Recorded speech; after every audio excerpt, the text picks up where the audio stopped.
watching TSN, the sports network, coast to coast.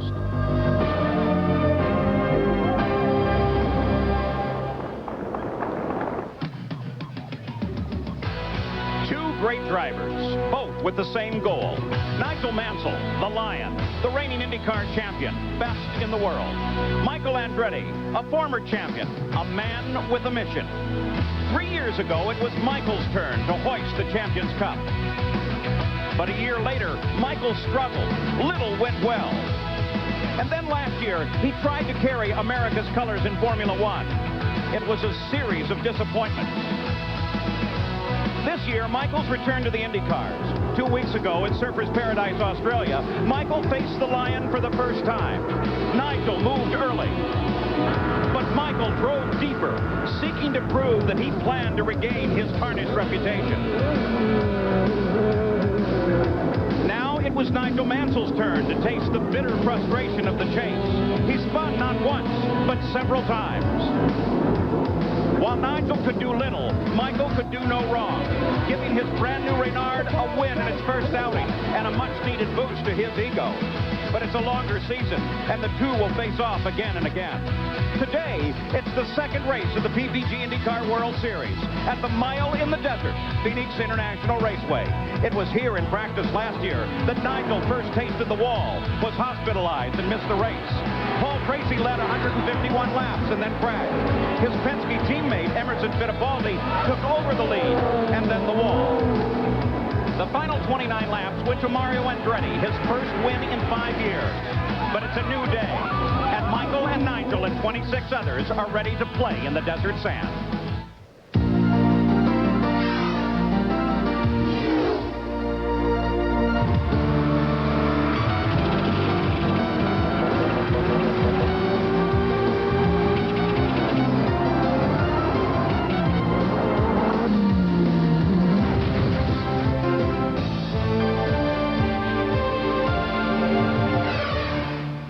Welcome to the Valley of the Sun for the Slick 5200 for the IndyCars. It's a beautiful day in Arizona, and we're ready to go racing. Hello and welcome. I'm Paul Page. This track is what they call a bull ring. 1 mile, very flat, very narrow, and rimmed with concrete. It can be tough on the drivers. Take the final practice session yesterday. Nigel Mansell on the right of your screen. He simply spun the car, collected Jacques Villeneuve. Both cars heavily damaged. Now take a look out the back of Nigel's car, the same incident. Villeneuve closes.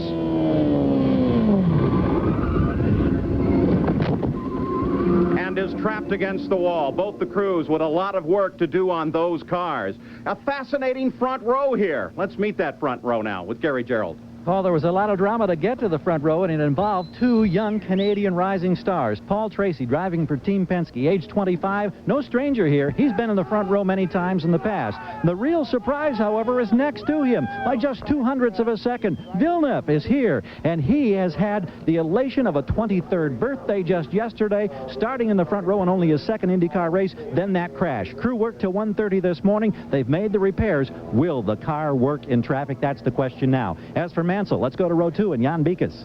Well, Gary, Villeneuve's car was able to be repaired, but here Nigel Mansell sits in the spare car. He does not have very many laps behind the wheel of this, and there's very much anticipated action here by the Newman Haas crew. How will this car perform when it gets out on the track for the first time for Mansell? We expected to see a Mansell-Andretti battle, and we have one, but not like in Australia. It's not Michael, it's Mario Andretti, the elder statesman and teammate to Mansell. Where is Michael Andretti? After handling problems yesterday, behind us, 4 rows.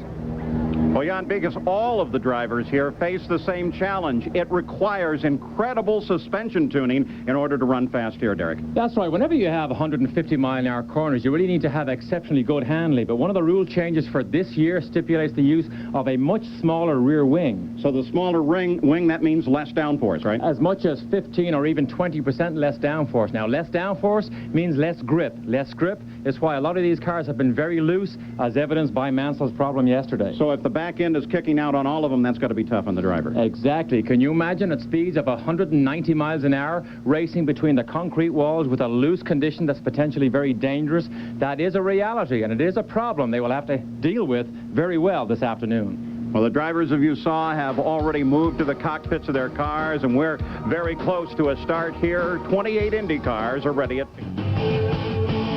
Molson Racing on TSN, bringing you the 1994 PPG IndyCar World Series, continues in a moment.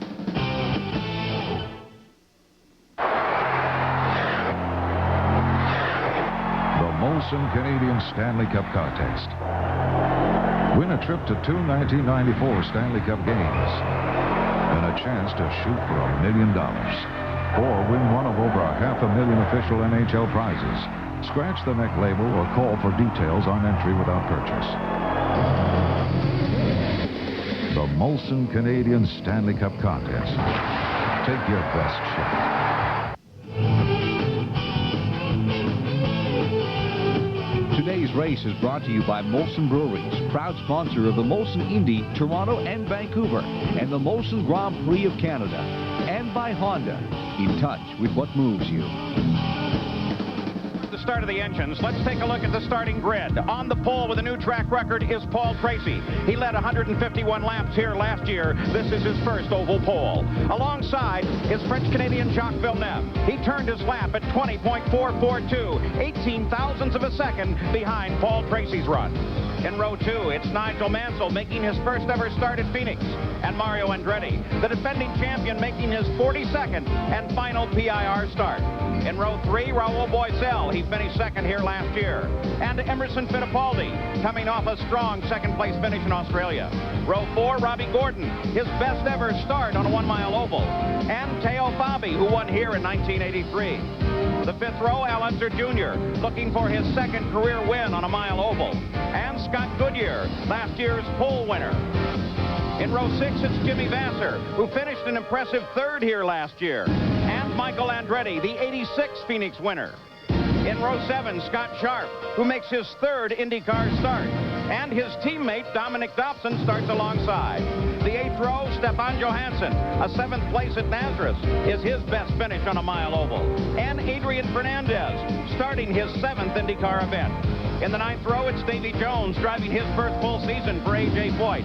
And Marco Greco, the Brazilian, makes his 2nd Phoenix start. In row 10, Ari Luyendyk, the nearby Scottsdale resident, is a former winner here. And Mike Groff, the 89 Indy Lights winner at Phoenix. In the 11th row, Hiro Matsushita, a former motocross racer, making his 53rd IndyCar start. And Bobby Rahal, a 2-time former winner here. Row 12, John Paul Jr., winner of the 83 Michigan 500. And Willie T. Ribbs making his first start at Phoenix. Row 13, Buddy Lazier, the son of the 1981 IndyCar Rookie of the Year. And Brian Till, the former Skip Barber driving school instructor. In row 14, Jeff Andretti making his first start other than Indy since 1991. And Mauricio Gugelmin coming off a strong 6th place finish in Australia. Large entry of cars here of those who did not qualify. David Kudrave and Johnny Unser. Mark Smith was in an accident. They kept him overnight in the hospital, but he was withdrawn as a result of that accident. Now, a very special spectator and race fan here today. He's with Gary. Indeed. You never know who you'll find at an IndyCar race. Here's George Harrison of the Beatles. I know you're a great race fan for many years and a special interest in Emerson Fittipaldi today. Yeah, hi, Gary. Yeah, I like Emerson. He's been an old friend of mine for 20 years or so. And it's the first time I've seen an oval race, so it's quite interesting. I think you're going to really enjoy it. Hang on to your hat. Okay. All right. See you there. George Harrison seeing his first oval race. We're ready for that great command. Let's go to the front row of the starting grid. Gentlemen, start your engines.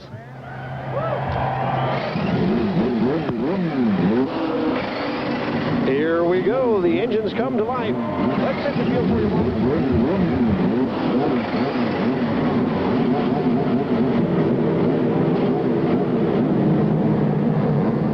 Checking now up and down the line as the pole sitter Paul Tracy looks ahead, contemplating the start. There are 5 former winners in this field. Nearly a third of the field are taking their first green flag in an IndyCar at Phoenix. Raul Boesel sits ready. There's Stefan Johansson and Adrian Fernandez. Look at the giant crowd as the balloons drift across the straightaway here and making his last start here. So many memories for Mario Andretti. So at Phoenix, we are ready to go racing. We'll be back with the start right after this. This Honda High Performance Minute is brought to you by Honda. In touch with what moves you. The 1993 IndyCar season could be characterized as a struggle between three drivers. Brazilian Emerson Fittipaldi, the 1989 Series champion, his Penske teammate, 22-year-old Canadian Paul Tracy, and the reigning Formula One world champion Nigel Mansell, who at age 39 entered the series as a rookie. And it was Nigel Mansell who would strike first, scoring a win in his first ever IndyCar race at Surfers Paradise, Australia.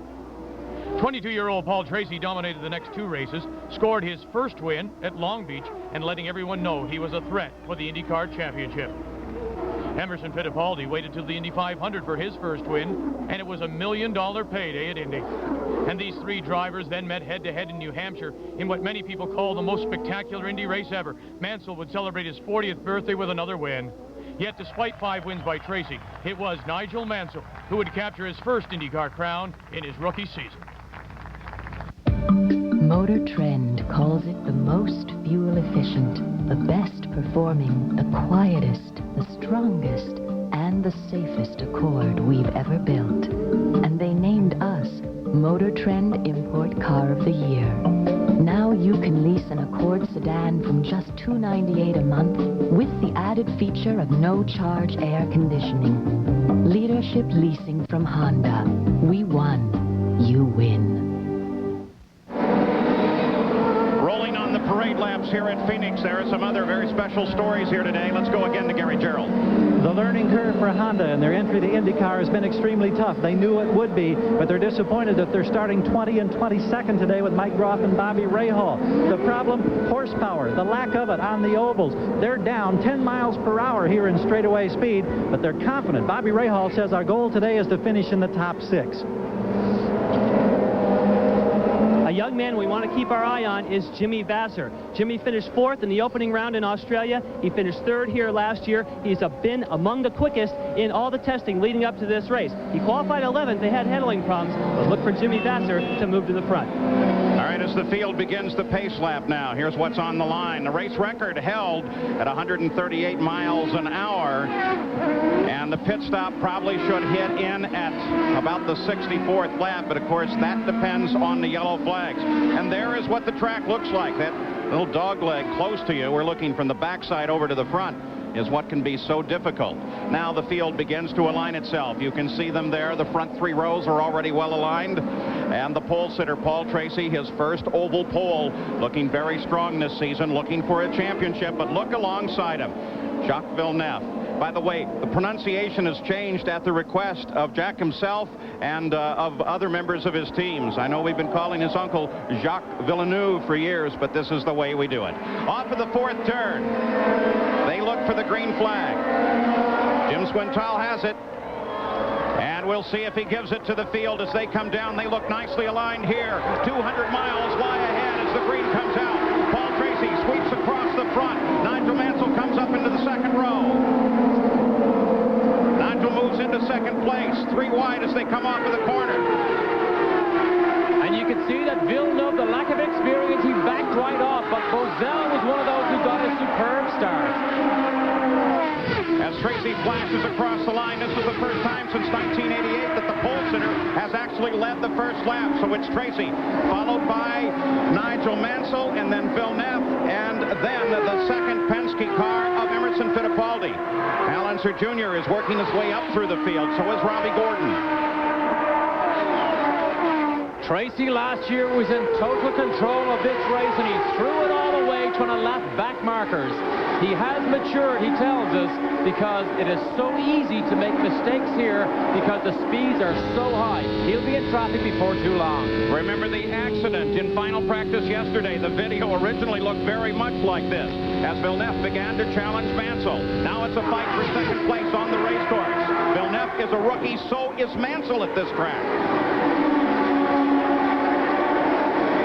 Villeneuve rebuilt this car. They were not that happy with the other spare car that they brought here, so the work went into trying to build the car that he was confident with, because you need confidence on a racetrack like this.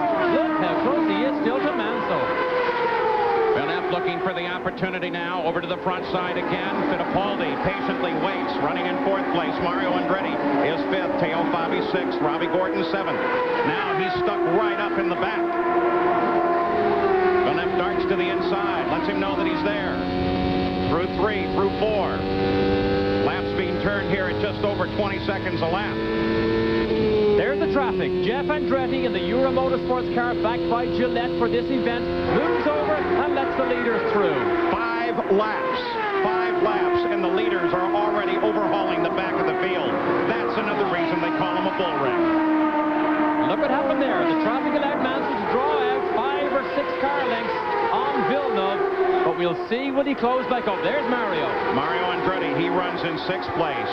The next car in the lineup is actually Teo Fabi, the bright yellow car, so Mario is already happy. Now Robbie Gordon has moved in. There's Teo. Robbie Gordon got around Teo as Teo begins to slow a little bit. Looks like Teo got caught up in traffic. So Robbie Gordon in the Valvoline car now comes up into 6th place.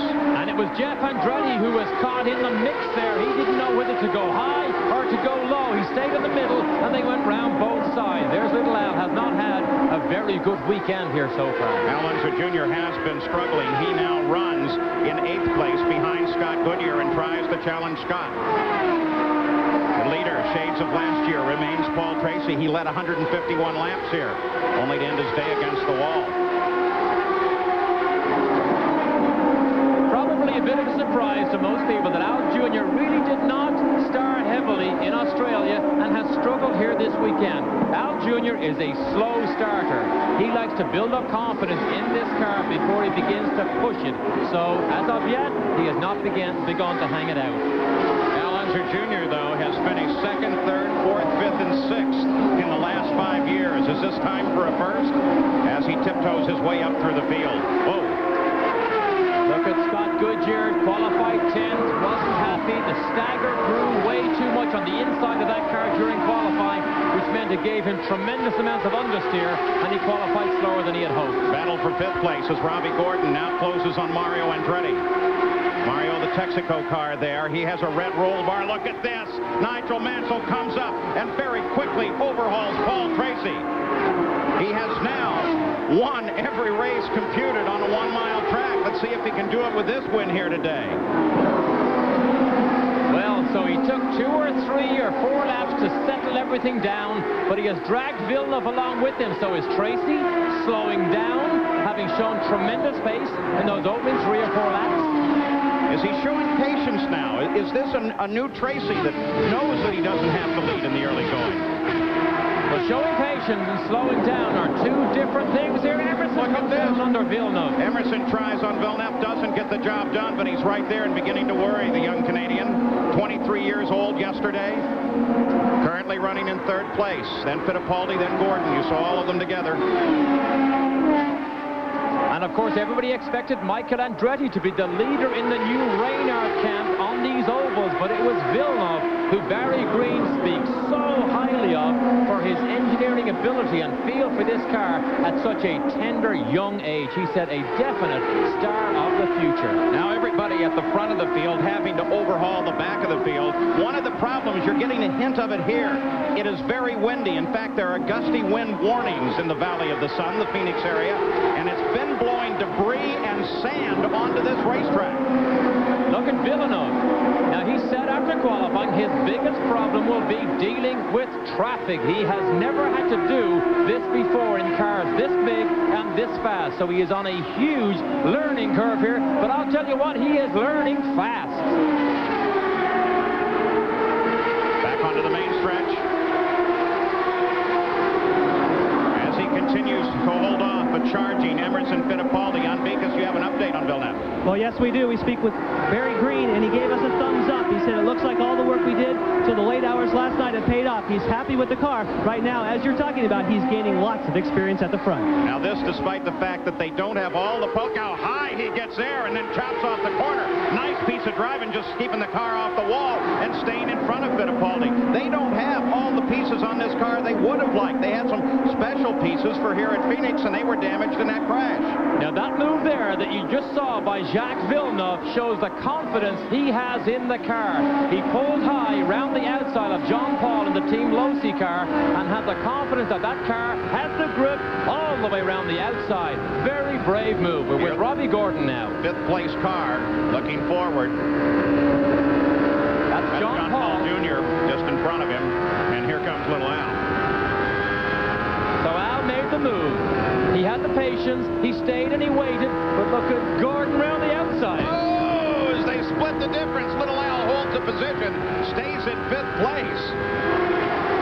Boy, these are great races. This is what you get on oval track racing. Traffic and high speed, almost freeway trains running down through here. But Al Jr. has made the pass now. He's in clear air. Can he catch up to that leading pack? He's currently in 5th place. Paul Tracy just ticked off his 19th lap. Nigel Mansell came across as the leader on lap 19. So we've had 2 leaders here in the first 20 miles. First Paul Tracy and then Nigel Mansell taking over. Tracy's running the fastest laps thus far, averaged about 157 miles an hour, but his quickest lap has been at 166.7. There's teammates. Robbie Gordon on the high side of Willie T. Ribbs. Derek Walker said they had a big leash on Robbie Gordon this weekend because there's been a lot of damage done. But on a 1-mile oval, his best position, best finish so far, has been 4th at Nazareth. Not yet made a podium finish. Robbie Gordon and Jim Vassar. Keep an eye on that number 18 car. He has been solid in the first 2 races. Well, we're in the second race, but he was solid in the practice for this one and had a great showing in Australia. He was 3rd here last year. Mario Andretti, he continues to run, but he's falling through the field now 9th. Gary Gerald, is there a problem? Apparently there is. They think that there's low tire pressure on one of the tires, and that's what Mario has radioed into the crew. The man in his 42nd start here at Phoenix finding some early difficulty. I don't know if they're going to have to bring him in early. They'll hope for a yellow. They can get a chance to get to the pits, Paul. Low tire pressures may mean only 1 or 2 pounds. These cars are so sensitive. On the Penske's, the drivers can feel ride height changes of 25 thousandths of an inch. In 3rd place, it's 2 teammates. Paul Tracy in 2nd, Fittipaldi in 3rd, followed by Villeneuve. There's Fittipaldi as he runs alone right now, but Villeneuve has been moving up, challenging from moment to moment, and then drops back. Take a look at the back of the cowling of that car. We'll tell you a bit more about this later. The new shark fin on the new Penske's has some aerodynamic effect on the car, though, as Gary Gerald will tell you a little bit later.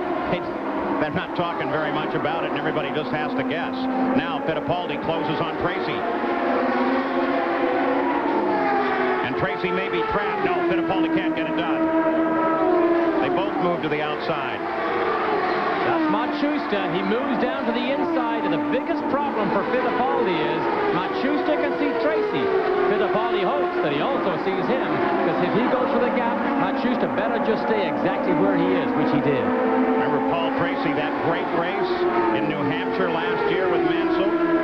He's finished 2nd and 3rd in the last 2 oval races.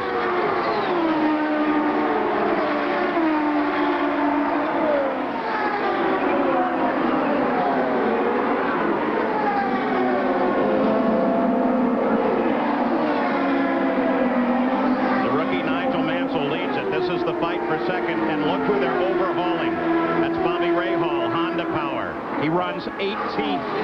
His teammate is 17th, just ahead of him, Mike Roth. Any idea what the Honda problem might be as we watch them there? They're still in development? Well, on horsepower. There is no doubt it is very short on horsepower. They are in a huge development period at the moment. Remember, it took 6 years just to get them into IndyCar racing. They understand what it takes to build a competitive engine, but it shows you how difficult this series is. The might of Honda struggles so much even at this early stage. And a car up against the wall. We've got our first yellow on lap 27. The old boy looking at trying to chop through. A couple people got debris. That's Willie T. Ribbs. Willie T. is a rookie at this track, and I don't think he was comfortable with this track. He's looking around in the cockpit, so it appears that he's okay. Now he climbs out. The field will slow. The yellow comes out on leader lap 28. One of the drivers who had a very loose or oversteer condition all weekend here and never quite got comfortable. So yet another one of Derek Walker's cars. Remember, Mark Smith had a heavy crash, but Mansell takes the opportunity to come into the pit lane. Under the yellow, the leader of the race, car 1. Red number 1 now. Nigel Mansell comes in. And the rest of the field stays out and is gathered up. That'll put Paul Tracy stalls it. He stalls it. They've got to get him back now. He's going to lose the position. He may lose the lap.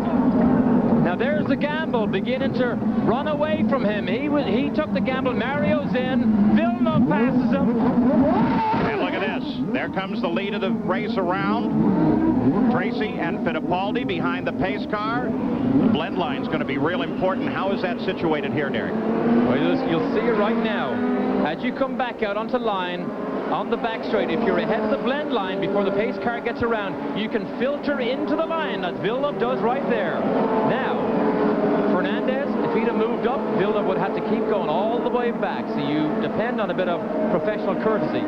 You know, when you're the leading cars in the races, you tend to get more professional courtesy. All right, Mansell stalls on that pit stop. Piece of strategy being played there. Let's get an update. Well, what happened, Paul, was Tom Wirtz was at the front of the car trying to put another turn into the front wing. He had radioed in he wanted more downforce on the front, but yet he was anxious to get out. So Tom jumped in front, tried to go for a turn. Nigel was a little too anxious and then killed it. So the field now circulating behind Johnny Rutherford, the driver of the PPG pace car. Nigel Mansell took a chance, dropped through the field. Of course, it may pay off later. He's right now being scored in 12th place. There are thousands of uses for new Liquid Wrench non-flammable super lubricant with Teflon around your home, car, and shop. If it squeaks, if it rusts, if it needs protection, if it needs lubrication, new Liquid Wrench is the answer. And unlike WD-40, new Liquid Wrench is non-flammable. Liquid Wrench non-flammable stops squeaks, protects and lubricates, and is available at retailers everywhere. If you've ever had acid indigestion, what I'm about to show you is surprising. Think of this rose as your stomach. Watch what happens when I dip it in concentrated acid. Serious stuff. Now, watch how Pepto-Bismol coats this rose and works to protect it. Don't suffer with indigestion. Get the effective coating action of Pepto-Bismol. Serious medicine for your stomach. Announcing the biggest advance in Quaker State's history. It's Quaker State's new advanced high-tech formula motor oil. Superior wear protection, plus superior heat and stress protection. New advanced formula Quaker State for today's high-tech engines.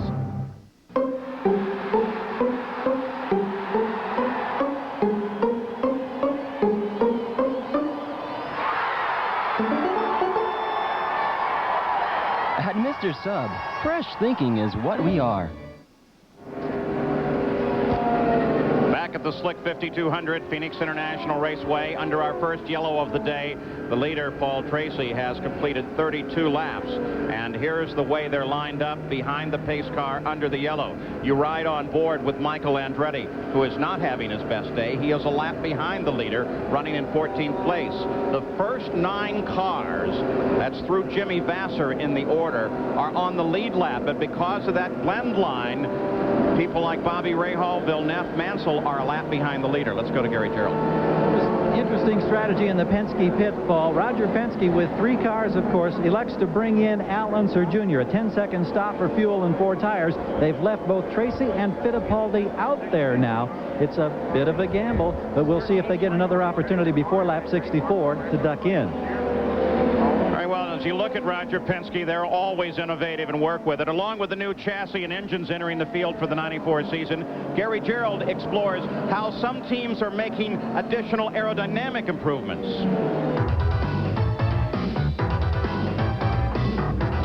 Since the start of the racing season in Australia, the new Penske chassis has undergone an intriguing revision with the addition of this vertical shark-like fin that's been incorporated into all of the rear bodywork. Now, for obvious reasons, designer Nigel Bennett's a little reluctant to talk about its specific purpose, but here's what he has told us. It was first introduced into the wind tunnel in December. It has undergone private testing on a limited basis by the Penske team, but based on those tests, they've made a decision that they're going to incorporate this rear bodywork at all future racing events, including super speedways and road courses. As for the specific purpose, we've got to rely on the speculation of other aerodynamicists and engineers from opposing race teams. Because of a rules change this year that's eliminated some of the downforce in the new chassis, the cars have had a tendency to become a little twitchy, particularly in the corners. The other engineers think that this fin helps stabilize the car and allows it to track better and more effectively through the corner. The other theory prevails with the air that rushes back over the cockpit is spoiled here by the driver's head and comes tumbling back. They think that this fin splits the air into two smaller forces to get more effective downforce from the rear wing. That's the speculation and the conjecture. Now we're about to find out in competition if the Penske team has indeed uncovered a true speed secret. Well, I think Rick Mears and the Penske team may have figured something out. At the moment, at least, their cars run first and second with Paul Tracy as the leader of the race. We're still under yellow.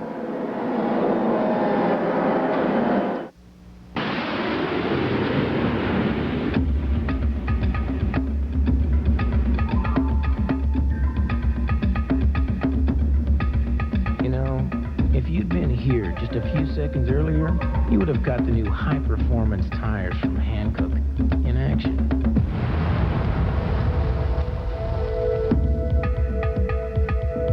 The V-rated Ventus from Hankook.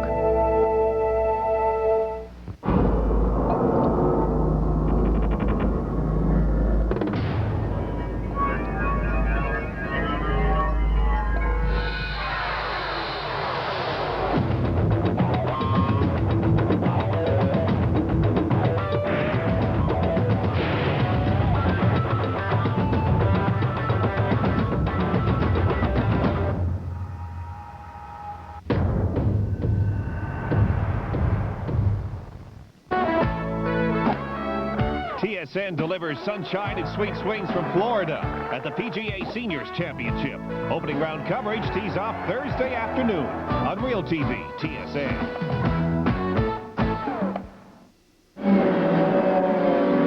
See the IndyCar safety team and the track workers are here out trying to get the mess cleaned up from Willie T. Ribbs' crash. He climbed out of the car. He is okay, but we continue under yellow with 37 laps into the record book as we look down from the Goodyear Blimp Eagle based in Carson, California. Today's pilot is John Creighton, who lives in Redondo Beach. It gives you some great shots as it floats so lazily in this bright blue sky over Phoenix International. Now, let's try and set the way they are lined up, remembering that some people have stopped and some have not. They're the first 6 positions. Of those, Al Unser Jr. has made a stop. Now notice here, once you get to Rahal, after 9th place Jimmy Vasser, everybody is a lap behind the leader, including some key names like Villeneuve in 11th and Mansell in 12th. Everybody else is a lap behind the lead, so that will become critical. But here's the other side of the story. Paul Tracy, Emerson Fittipaldi, Robbie Gordon, Dominic Dobson, Mike Groff, the guys at the top of the order, have not yet stopped. They're gambling that something else will happen then, Derek. That's right. That's why it will be another probably 20 or 25 laps worth of fuel. Bozell obviously decides to make his stop and comes back out in the Duracell Dick Simon entry. But there's about 20 more laps of fuel left in those Penskes. Then this whole pit stop scenario will begin to even itself out. Well, Willie T. Ribbs, the service merchandise car into the wall here today in practice. The Craftsman car of Mark Smith into the wall. He's okay. Both owned by Derek Walker, who right now is with Gary. Well, indeed, he's up in the scoring stand. We're just saying how a tough weekend with the Mark Smith crash, and then now Willie, you're here in Robbie Gordon's pit. You've got one guy running strong third. Was it a difficult decision to keep him out, or how much are you gambling by doing that, Derek? Well, the car's running pretty good right now, so we don't want to get out of sequence unnecessarily. We want to try on stay on our schedule. So we're going to hang in there just like a few of the other guys and gamble it and run, you know, as fast as we can while we're running good, rather than make a change at this stage. Well, having 3 cars has proved to be very tough already early in the season. I hope that checkbook's got a couple more digits there. Well, yeah, you got 3 cars. You can always guarantee one of them is having a tough day, but they're doing a good job, and we'll be back at Long Beach with all 3 again. Glad to see that smile always from Derek Walker. Thank you, Derek. Let's go to Jan Beekes. Well, we saw how Mansell lost a lap when he killed it, leaving the pits. But Jacques Villeneuve, turned out he got stuck behind Mario Andretti and then just missed the blend line. That's why Jacques, at the moment, has lost a lap during that pit sequence. That great. You can look right down on the Forsyth Green pit. Villeneuve's pit, the pole cam, operated by Bunt Young here. Still clearing up some of the situation in turn 1. They have all moved away from that scene and are now starting to go back toward the service areas for the emergency vehicles. Paul Tracy is the leader. Emerson Fittipaldi is second. We should be going back to green in about 2 laps. On board with Mansell. Look at his helmet, Derek. New helmet worn by Mansell this year. It isn't a ride, but you can see as he turns his head, there are aerodynamic devices now on the side of the helmet to try and guide the airflow around his helmet and around the rear roll bar. It's designed specifically to reduce a little piece of drag and also to stop some of this helmet buffeting that drivers get on high-speed circuits. They move around. Still another lap to go to green. Coming up, 7 o'clock Eastern, Sports Center, Linda Cohen. They'll take a look at the conclusion of the Masters, the Sonics and the Suns, and of course a recap of the Food City 500. Then at 7:20, it's baseball tonight with Chris Berman and Peter Gammons, the Hank Aaron anniversary, and the undefeated Braves. And then at 8 o'clock, 5 Pacific, Sunday night baseball. The Florida Marlins and Gary Sheffield take on the San Diego Padres and Tony Gwynn at Jack Murphy Stadium in San Diego. Jim gives them the sign. 1 more lap to go to green. 1 car out of this race. That's Willie T. Ribbs. You've seen the full order. You ride on the nose of Robbie Gordon's car. He sits in 3rd place. Though there are other cars in the lineup, Robbie Gordon will be coming forward pretty quickly. There's Michael Andretti. Now Mansell is only 5 cars back in the order.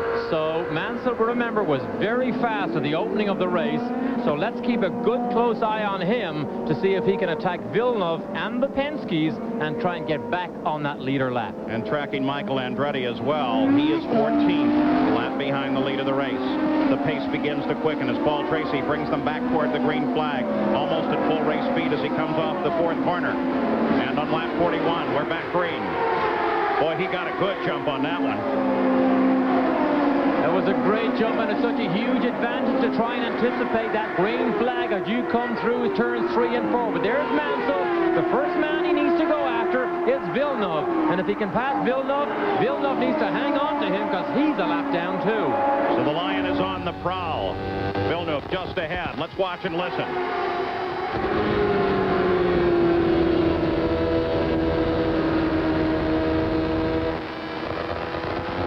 On the backside now, through the dogleg. Still in pursuit. Hasn't made up much time. But remember, in this lineup coming back to the green, there are some slower cars. See how quickly Villeneuve went by Rahal? That gives you an idea how much horsepower that Honda engine needs to develop to be on par with some of these Ford engine cars. But I'll tell you what, Villeneuve is a surprise to everybody here, just how well he's handled himself. Oh, Rahal's lack of acceleration can really be costly to some of the other guys and kill their momentum. Rahal came here and thought that a good handling car could possibly make up for the deficit. Look at Robbie Gordon's slingshots round the outside of Gordon, outside of Rahal. But Rahal never really got a handle on the handling of this car either. Never mind the horsepower disadvantage. Let's listen to this engine and also see whether or not he can get around flat at all. Bobby comes by the inside.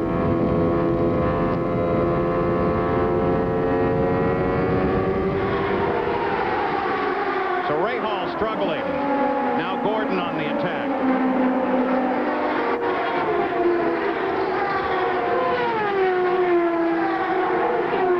Mansell coming forward. Gordon likes to use Nigel Mansell as his yardstick. He knows how good he is and how successful he is. But Brash Gordon thinks he is just as good, if not even better. So wherever he goes, his yardstick is always Nigel Mansell. That's the guy he chases. Remember in Australia, he crashed trying to chase this man. As you watch this, don't forget that Mansell and Villeneuve are both a lap off of the lead. And so they're trying to get their lap back. Now the leaders, Paul Tracy, Emerson Fittipaldi, the Penske teammates, running into traffic again. And that was Davy Jones running an A.J. Foyt's car way off the pace. Jones, another driver who had a huge crash here during the Wednesday test session. He has moved into the 93 car, but he's way off the pace here.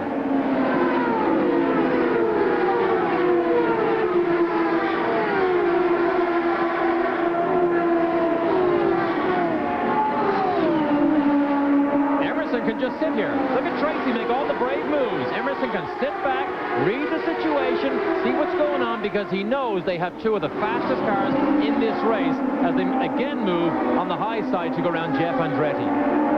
But isn't there a danger for Tracy as well, and that is that if the leader comes blasting by a slower car, that maybe the slower reacts to the leader, but not to that next quick car? Oh, that is the problem. Look how close they are, wheel to wheel. Great shots from the Goodyear blimp here. That again is Jeff Andretti in the Gillette car. Look how much faster those Penske's are able to dive down to the apex of 1 and 2. The two Marlboro cars out in front. Al Unser Jr., the third Marlboro car, sits in fourth. Let's go to Gary Gerould. Paul, we mentioned that the expected window was 64, but the yellow was long enough that it has extended it now to about lap 74 for the Penske team. If we don't get yellow before that, look for those leaders then to have to duck in, and those guys who made the early stops trying to close on that advantage. 52 laps complete by the leader. Bobby Rahal has brought the Honda into the pits. The Miller car, you're taking a hard look at it. It looks to be routine. Gary, a good point there. Yellow flag is the key to making the gamble pay off again. Look at Tracy trying to go around the outside of Bozell. He almost got pinched to the wall by Bozell, and now there's plenty of traffic in front of him looking back from Raoul Boycel's car. Camera mounted right under the gearbox. Those are the mounts for the wing, the top of the screen. Well, you can't get much closer to the action than this. Jimmy Vasser goes around the outside. Tracy down the inside. Tracy gets past Bozell. Look at Vasser. The 18 car, blue and white. I'll tell you what, he is sharp this year. Definitely a driver to watch. Fittipaldi now looking to the inside of Jimmy Vasser. The Penske team really expected Emerson to grab the pole. He was the fastest man in the morning session on Saturday. However, he had problems with his pop-off valve, and Paul Tracy went out and blasted it and just beat Villeneuve to the pole by such a scant margin of 0.03 of a second. How big is that? It's about 3 feet at 185 miles an hour. The battle is here, still at the front of the field. Jan Beekes, what seems to be the situation with Rahal? Well, it turns out he felt a tire going down, so he ducked into the pits, changed all 4 tires. He's not sure which tire it was. He has the Goodyear engineers at the moment checking each one. So a low tire for Rahal. That's good news. We didn't see them go for the cowling of the car, so if they think it's a tire going down, at least the motor is still operating. Jimmy Vasser now trying to move to get his lap back. In fact, he has already made 2 pit stops, so Vasser's had his problems, but now he seems to have it sorted out. That's Brian Till in Dale Coyne's MyJack car that moves down to the inside to let the leaders through. Let's go back to third place now. This is the battle for third place. Al Unser Jr.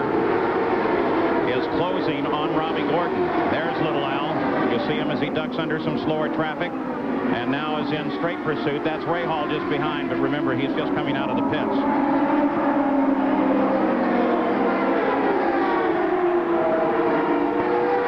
Now Junior's in contact through the dogleg and closing. Remember, Junior made the pit stop. Robbie Gordon didn't. So if it continues to stay green, Junior doesn't even need to make the pass here because Gordon will have to go to the pit for fuel.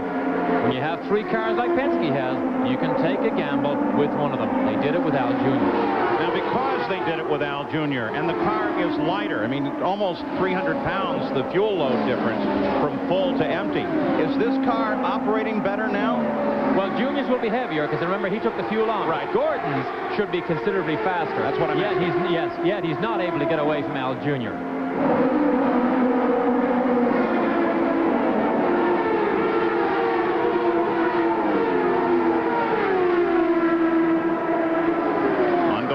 For third place, Paul Tracy, followed by Fittipaldi, first and second. Something, whoa, hold on to this.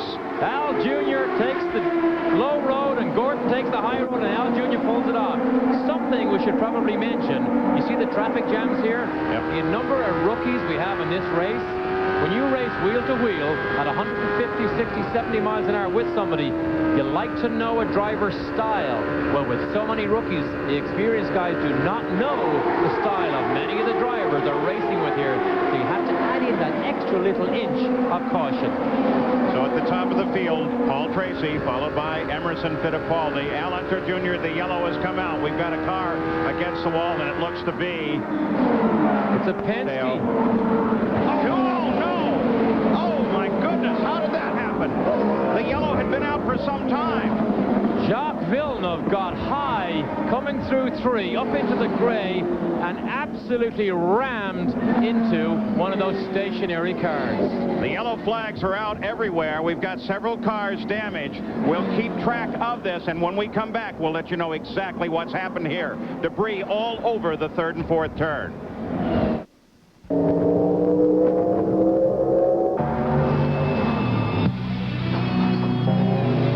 Miller Genuine Draft Rusty Wallace stock car.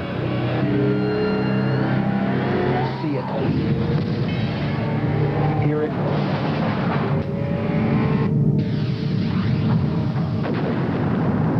Feel it.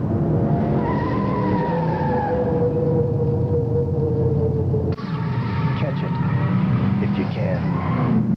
Just who do these Goodyear guys think they're fooling with this Aqua Tread? Do they seriously think that this groove down the middle will grip better on wet pavement? Ha!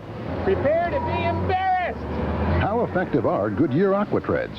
Our doubter is in the red car with regular all-season radials. The white car with Aqua Treads actually channels water, significantly reducing the chances of aquaplaning. Who knew? Right now, get 4 Aqua Treads for the price of 3.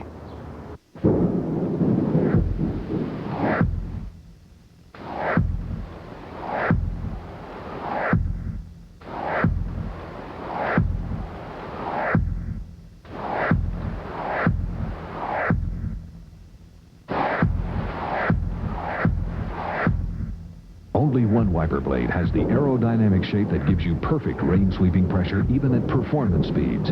Aerofoil, the leading edge in wiper technology. Back at the Slick 50 200 Phoenix, Arizona, you see the damage to Villeneuve's car. We've got several cars involved here, a chain reaction accident, actually several separate accidents, all occurring in the same place at about the same time. Fortunately, all the drivers, including Paul Tracy, who was the leader of the race, involved, and Jan is right there. Paul, what happened out there? Well, I coming down the back straightaway, and I saw Hero and somebody and Bobby get together, and they just went up the track. I was up on the outside, and I had nowhere to go, and then I was sitting there. I was about to get out of the car, and something hit me. I don't know if somebody's motor just clobbered me right in the side. Well, that something was Villeneuve. Look here. To be out of the race. Well, thankfully you're okay. It was a scary moment. Yeah, it was. Thank you, Paul. I'll tell you what. Hero is a very lucky man. Let's take a look at it again, Derek. Here's how it starts. Teo Fabi right there. Touches wheels with Matt Schuster. That is an accident all by itself. Watch Tracy now. Stop it right there. Can we stop it right there? Tracy tries to avoid it, and look, he's in the gray. Okay, if we let it run on, you'll see what happens then. Tracy is an innocent victim here. Now it's a 3-car crash. As soon as it all stops, remember the gray is the no grip area. The yellow flags are now out. The rest of the cars come around. And next down the line, Jacques Villeneuve. Look at him go outside. Now look at this. Now watch the impact. Stop it right there. Can we stop it right there? Villeneuve has now no grip. He's in the gray. He's got dirt on his tires from the accident. He now knows there's a huge impact coming. Watch this violent impact.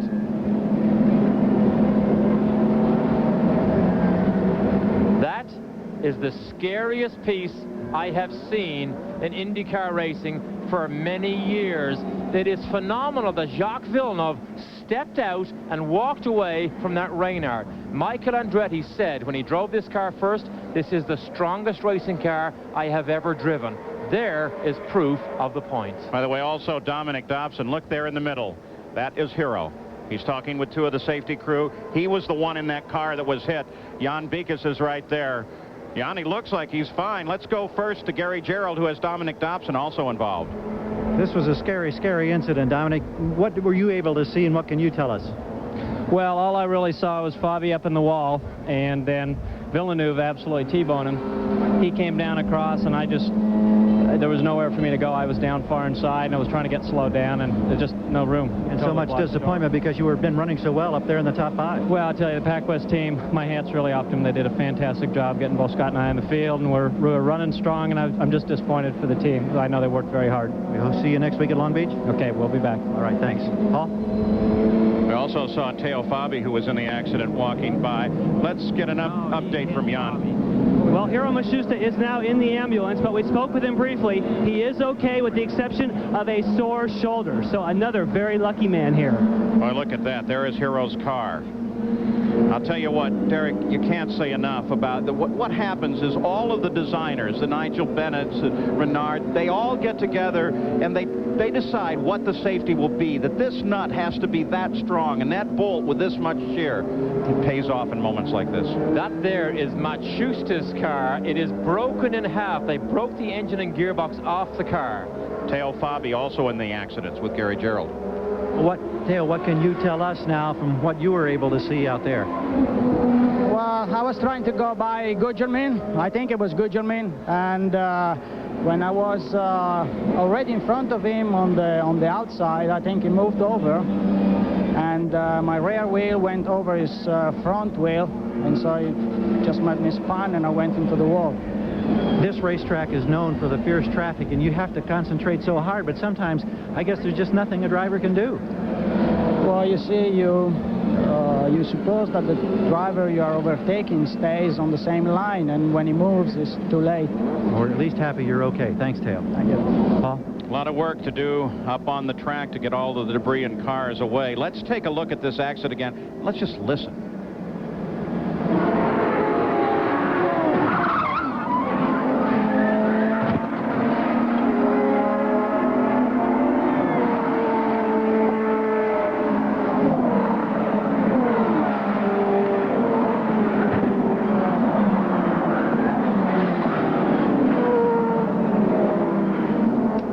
If you can believe it, despite all that and this kind of damage, we don't have any one of these names seriously injured, if injured at all. But for the second year in a row, Paul Tracy goes out while leading the race.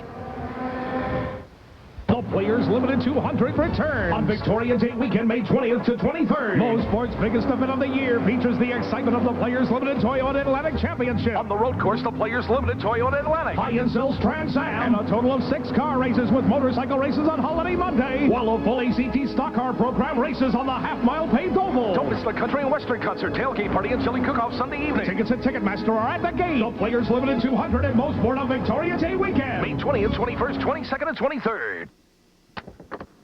Starting your engine is a terrible thing to do. But when you do start your car, there isn't an engine treatment in the world that can give it the kind of protection Slick 50 can, because nothing else has Slick 50's unique chemistry. That's why Slick 50 engine treatment protects so well at startup and keeps on protecting even when you change your oil. You can reduce your engine wear up to 50%. What it takes is Slick 50. It takes dozens of moving parts for brakes to work effectively. At Midas, we'll inspect every one of them, from brake pedal to brake pad, and everything in between. For the free 49-point brake inspection, trust your brakes to Midas. April is our National Open House Month. Meet the best. People who'll go the extra mile for you and a company that guarantees it. Contact your local office today. Coldwell Banker. Expect the best. Ask us about a 90-day no-pay mortgage with Canada Trust. Back at the Slick 50 200 Phoenix, Arizona, still cleaning up from a massive accident. You can see all the equipment on the track right under the Goodyear Bridge there in the 4th turn. Let's look at it again. Watch this in slow motion. Racing cars are designed to dissipate the energy by breaking into little pieces. Watch this horrible impact. Look at the left front wheel of Villeneuve. He realizes he's in trouble, deep trouble, locks it up. Huge impact. Watch as these cars break apart. Stop it right there. That is the engine and gearbox and complete back end of Matsushita's car that has just been ripped apart. That is what they're designed to do. And to show you the danger, too, that's what threw Paul Tracy's car over to the side, is this section, the gearbox and engine of that car. Now, down by that car is Jan Beekes.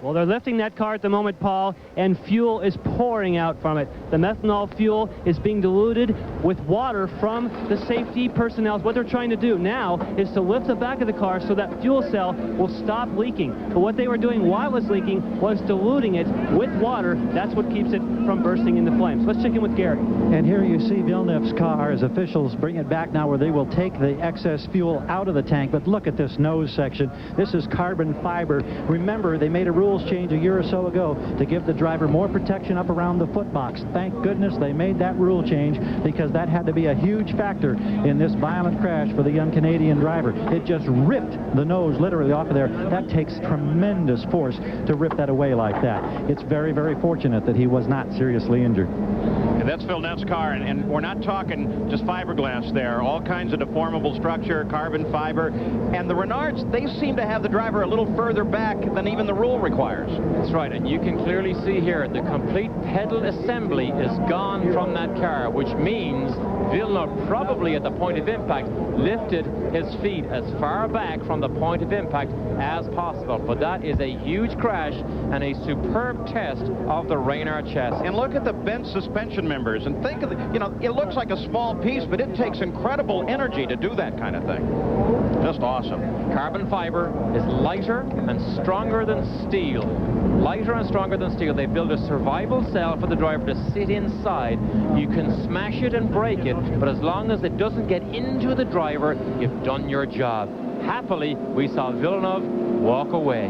Pennzoil team gets Teo Fabi's car back out of the way. Still fuel, methanol fuel, pouring out of that car. That is Hero's car.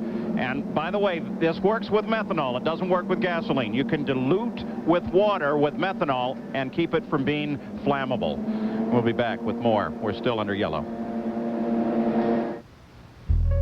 How'd you like to reach par 5s and 2? Carry water hazards that make everybody else lay up. Hit a ball farther than anybody's ever seen. Okay, so not everybody can hit like John Daly, but everybody wants to. So Wilson introduces the new Ultra Distance ball. Ultra Distance is the longest, most accurate ball you'll ever hit. Hey, sometimes dreams come true. The new Ultra Distance ball, also available in low and high trajectory.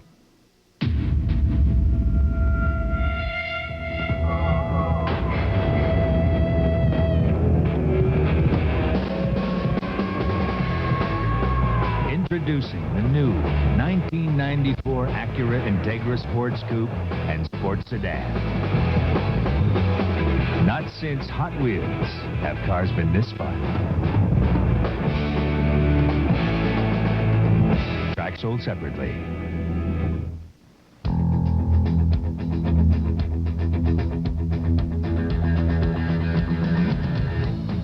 Now, to each man who shaves, there's an edge all his own. Only Edge Gel has 7 custom formulas to fit every shaving need. From extra moisturizing to sensitive skin for the closest, most comfortable shave you can get. Get an edge of your own. Edge Gel, skin care for men. Ultimate closeness, ultimate comfort. That's the Edge. Announcing the biggest advance in Quaker States history. It's Quaker States' new advanced high-tech formula motor oil. Superior wear protection, plus superior heat and stress protection. New advanced formula Quaker State for today's high-tech engines. Back at Phoenix, Arizona, still under yellow. They are continuing to circulate with 73 laps complete. Those are the skid marks from not one but several cars up into the wall.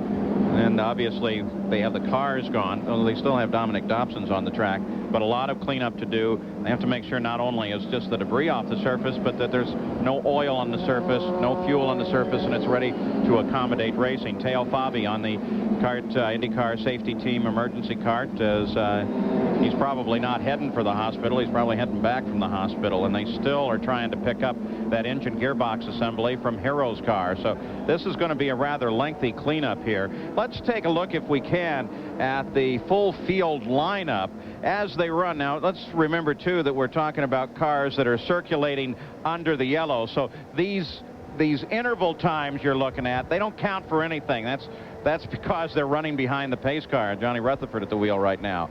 But look at what happened here.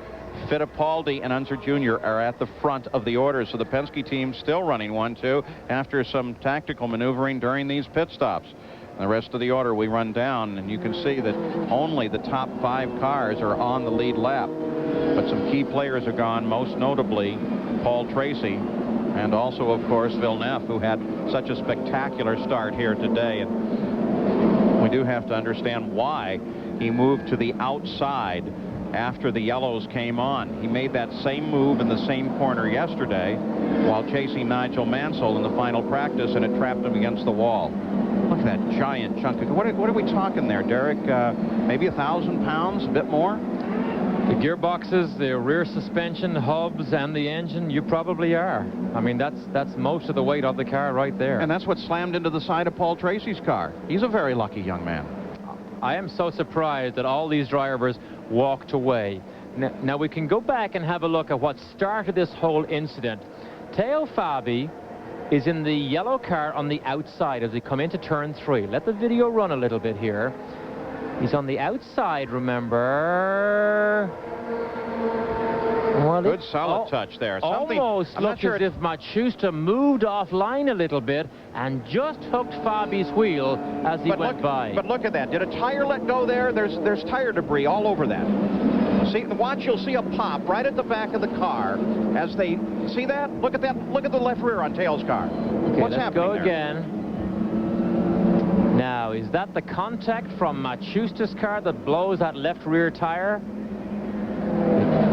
See it again.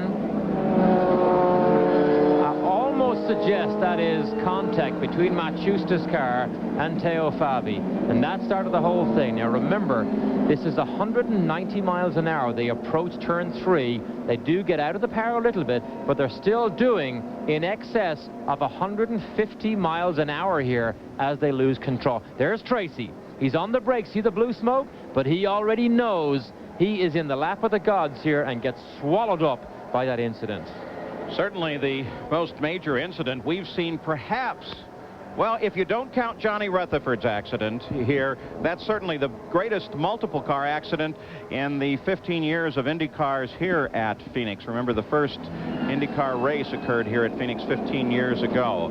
We are at Phoenix International Raceway, the mile in the desert. You're looking down on a track that's running very slow right now in the Slick 5200. That's because of an accident involving Teo Fabi, Dominic Dobson, Hiro Matsushita, Paul Tracy, the leader of the race at the time, and Jacques Villeneuve, who started second on the starting grid. So the whole front row goes out in a single accident here. Now, early on, it was Paul Tracy, the leader, and then Nigel Mansell came in, took over the leader, and Emerson Fittipaldi has taken over the lead of the race under the yellow. So let's go down trackside again. Jan Beekes. Well, we're standing by with Nigel Bennett, the designer of the Penske chassis. We just saw a huge crash, and it appears as though all the drivers are okay. How have the rules that have been changed and the way you guys have been designing these cars played in this type of accident? Well, I think it's a bit premature to claim that the rules have stopped people being hurt, because I don't know what sort of accident it was. You know, there's obviously a lot of luck involved. I gather Tracy, a gearbox bounced off his helmet. I mean, that's just a matter of luck whether you get hurt badly or not. The cars are very strong. There's very good foot protection, body protection, but in a 180-mile-an-hour accident, you've got to be fairly lucky not to get hurt.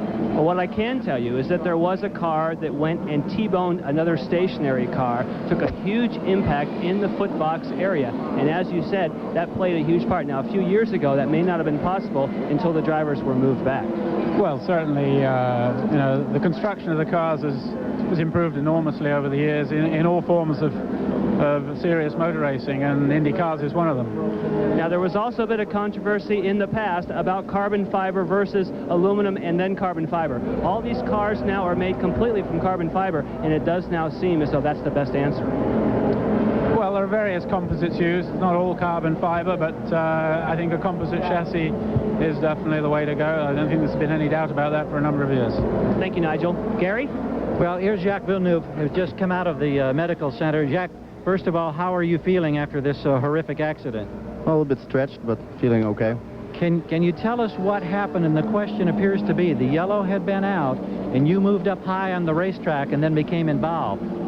Well, when the yellow came up, they came on the radio, and I was already a little high, and I started braking because there was Leyendijk overtaking someone, and there wasn't much room on the inside, and I was braking a little bit on the outside, and then I saw the two cars that were stopped, and I couldn't avoid them. It has to be an emotional roller coaster to have gone from celebrating your 23rd birthday yesterday, qualifying in the front row, then the late incident, an untested car, and yet you were running so strong. This is an awful lot for a young man to endure in 24 hours. Yeah, the players, Reynard was going fantastically during the race, and you know, it felt really safe, and I could move up and low in the traffic, and wasn't really, you know, trying to go like crazy, but you know, things like that happen on a racetrack. I tell you, a lot of people say this young man has ice water in his veins. I think maybe I believe it. We're happy you're all right. Well, thank you. All right, Paul? Such a sad smile, though. A young man at 23 who had the racing world by the tail and then involved in that accident. Still much to expect out of him. It's hard to believe that in such an emotional event as this, racing drivers are so cool to come up with a corporate mention of the players. Reynard is the most important thing that was on his mind, but that is how cool and emotionless some of these drivers can be, and indeed have to be. You know, one thing I think ought to be mentioned, we saw very close the Reynard and its strength, but you had all three marks involved in this accident. Heroes was a Lola, cut right in half, and yet the driver climbs out and walks away, and that's speaking to the design shear between the engine and the driver's compartment. And you have a Penske that not only got very hard into the wall, but then subsequently was hit by the engine and gearbox section from Hero's car. And also you're talking, as just mentioned, the helmet. Nigel Bennett said the engine gearbox combination actually hit his helmet. So when they work on this, they work together. They may be competitors out on the racetrack, but they come right together when it comes to designing these cars so that they will survive these incredible impacts. We're still under yellow in the Slick 5200. Today's greatest goaltenders rely on their mask for protection, and on Greg Harrison, master artist and mask maker. The Protector Shaving System challenges you to win a limited edition 2/3 scale reproduction mask, numbered and signed by the goalie for whom it was designed. Call 1-800-263-6347, answer the trivia question, and qualify for this week's draw. You'll receive Protector coupons and a contest entry form to win the grand prize, a trip to this year's hockey playoff finals. Call now and win with Protector. Starting your engine is a terrible thing to do. But when you do start your car, there isn't an engine treatment in the world that can give it the kind of protection Slick 50 can, because nothing else has Slick 50's unique chemistry. That's why Slick 50 engine treatment protects so well at startup and keeps on protecting even when you change your oil. You can reduce your engine wear up to 50%. What it takes is Slick 50.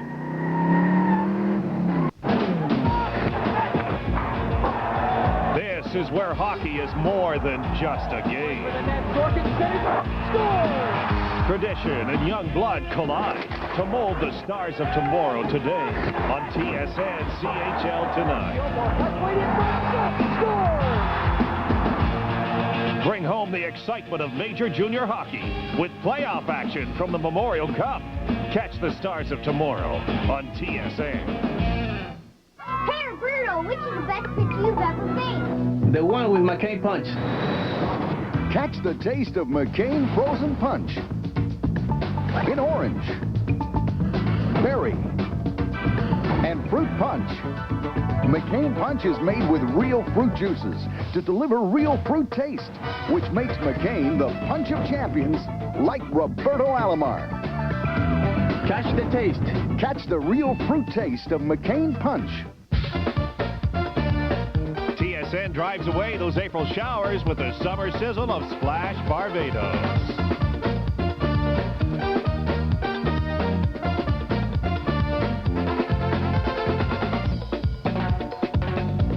Share the sights and sounds and surf of the season from a tropical paradise.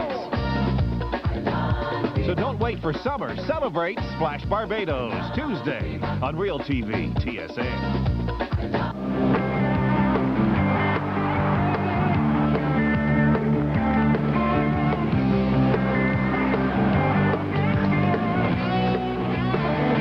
and NHL tonight on TSN. Hockey's most informed team keeps you on top of the action with back-to-back excitement. It's a TSN doubleheader. First, the Canadiens and the Whalers square off in Hartford, followed by the Flames and the Mighty Ducks from the coast. The puck drops here Monday on Real TV, TSN.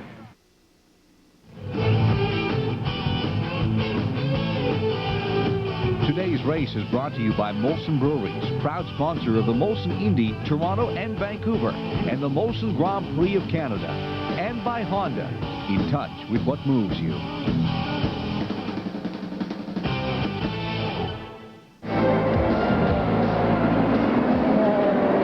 Well, we are still under the yellow flag here, the Indy cars, the second round of the PPG IndyCar World Series.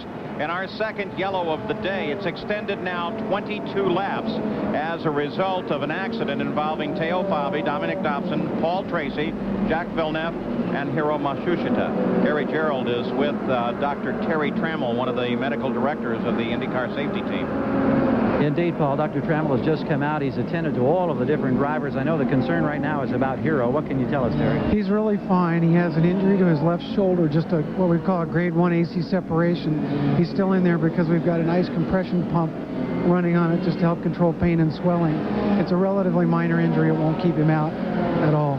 And I know it was a bit traumatic for you and the safety crew because you were already rolling up there to attend to the initial incident when there was this horrendous impact. Yeah, we were already on the track when Hiro got hit broadside, and it just showered the truck with our open windows with metal parts and plastic and so on and so forth. I guess it hit him hard enough that he knocked the transmission all the way across the track, and it hit Paul Tracy's car while Paul was trying to get out. I think that's probably, he has a little laceration on his elbow, and that's probably what did it, not the first crash. So. Well, it's somewhat amazing then that everybody comes away with this relatively unscathed. Yeah, I'm really thankful. Thank you, Terry. You're welcome. Paul? You know, and we're talking about there's half of the car, not the whole car, half of the car. You know, what do you think the impact speed was? 140, 150 miles an hour? He didn't get that much off of it. Exactly. And impact speed is not actually the key to whether drivers get injured or not. It's how that impact is absorbed. And we saw the best absorption of the impact. But the interesting thing is, do you realize that these Indy cars, before they're ever allowed to race on the racetrack, CART mandates a crash test. In England, they literally have a pendulum of concrete that smashes into the front of these cars to test how strong they are. But let me tell you, nothing simulates a real race crash like we saw today. We're still under yellow. Fittipaldi will lead when they come back. Allinger Jr. is in second place. It's not just the IndyCar safety team here, by the way. It's also a large group of volunteers, of flagging and communication people. And here at Phoenix, they're some of the best in the country. In fact, at 7 o'clock this morning, they're already meeting and talking out the day. And they help support these races. All volunteers, by the way. Let's look ahead to what we can expect from the Indy cars this year. Here is the 1994 schedule and the networks that you'll be able to see them on. Of course, next week, the Toyota Grand Prix of Long Beach, coverage on ABC. And then it's off to May for all of these teams for the Great Indy 500. And the real key here is when you're talking the championship, you look down to the second page of this graphic, and that is that the championship will be decided right here on ESPN. So some great IndyCar racing to look ahead to throughout this year on ESPN and on ABC. Now, Michael Andretti drove this new Renard chassis to victory in Australia despite some rough driving on a difficult course. In this track fact, Jan Beekes takes a look at that new chassis.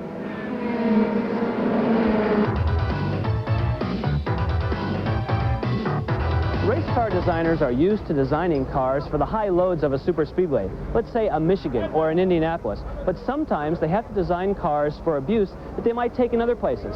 Let's take Michael Andretti as an example. He drove this Reynard in Surfers Paradise, Australia, bounced it over the curbs, got airborne, but yet he went on to victory. Reynard says, we planned that. We did in testing, we put some strain gauges on some of the suspension pieces, particularly here on the pushrod. Then they went back to the factory, put this in a press, and made it as stiff as it needed to be for Michael to bounce over those curbs. Now, it's not just an exercise in making stiff suspension pieces, because if you made them too stiff in an accident, all these suspension pieces are really designed to crush to protect the driver. Now, obviously, Reynard, they got their figures right because this car took a licking but kept on ticking. Yeah, and everything worked very well in Australia, but I can guarantee you everybody in Bicester, in England, that works and builds these Indy cars will be anxious to get Villeneuve's car back to the factory to examine in minute detail everything that stood up to the rigors of the racing and everything that may have failed. All right, they circle now. Johnny Rutherford in the pace car, and we're looking, it looks like we are coming back to the start of the race in just one lap.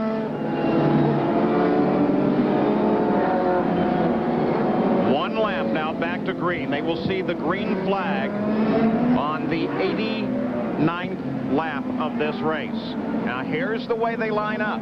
Fittipaldi, Unser Jr., Robbie Gordon, Stefan Johansson, they are on the lead lap. Mansell, Groff, Michael Andretti, Jimmy Vasser, Mario Andretti, and Scott Goodyear round out the top 10. They are a lap behind the lead. And Mario is going to lead the charge here, so he will go 2 laps down very quickly if he does not get underway, because Fittipaldi is only 2 cars behind. Now the thing to remember is all of these cars have gone through a lot of debris from this accident. Everybody's concerned about their car. Remember last year, Emerson Fittipaldi, after Paul Tracy's accident, as soon as they came back to green, debris damage to the car sent him up into the wall. We're ready to go again. Green flag is out. Mario, the leader of the serial. Fittipaldi, the leader of the race.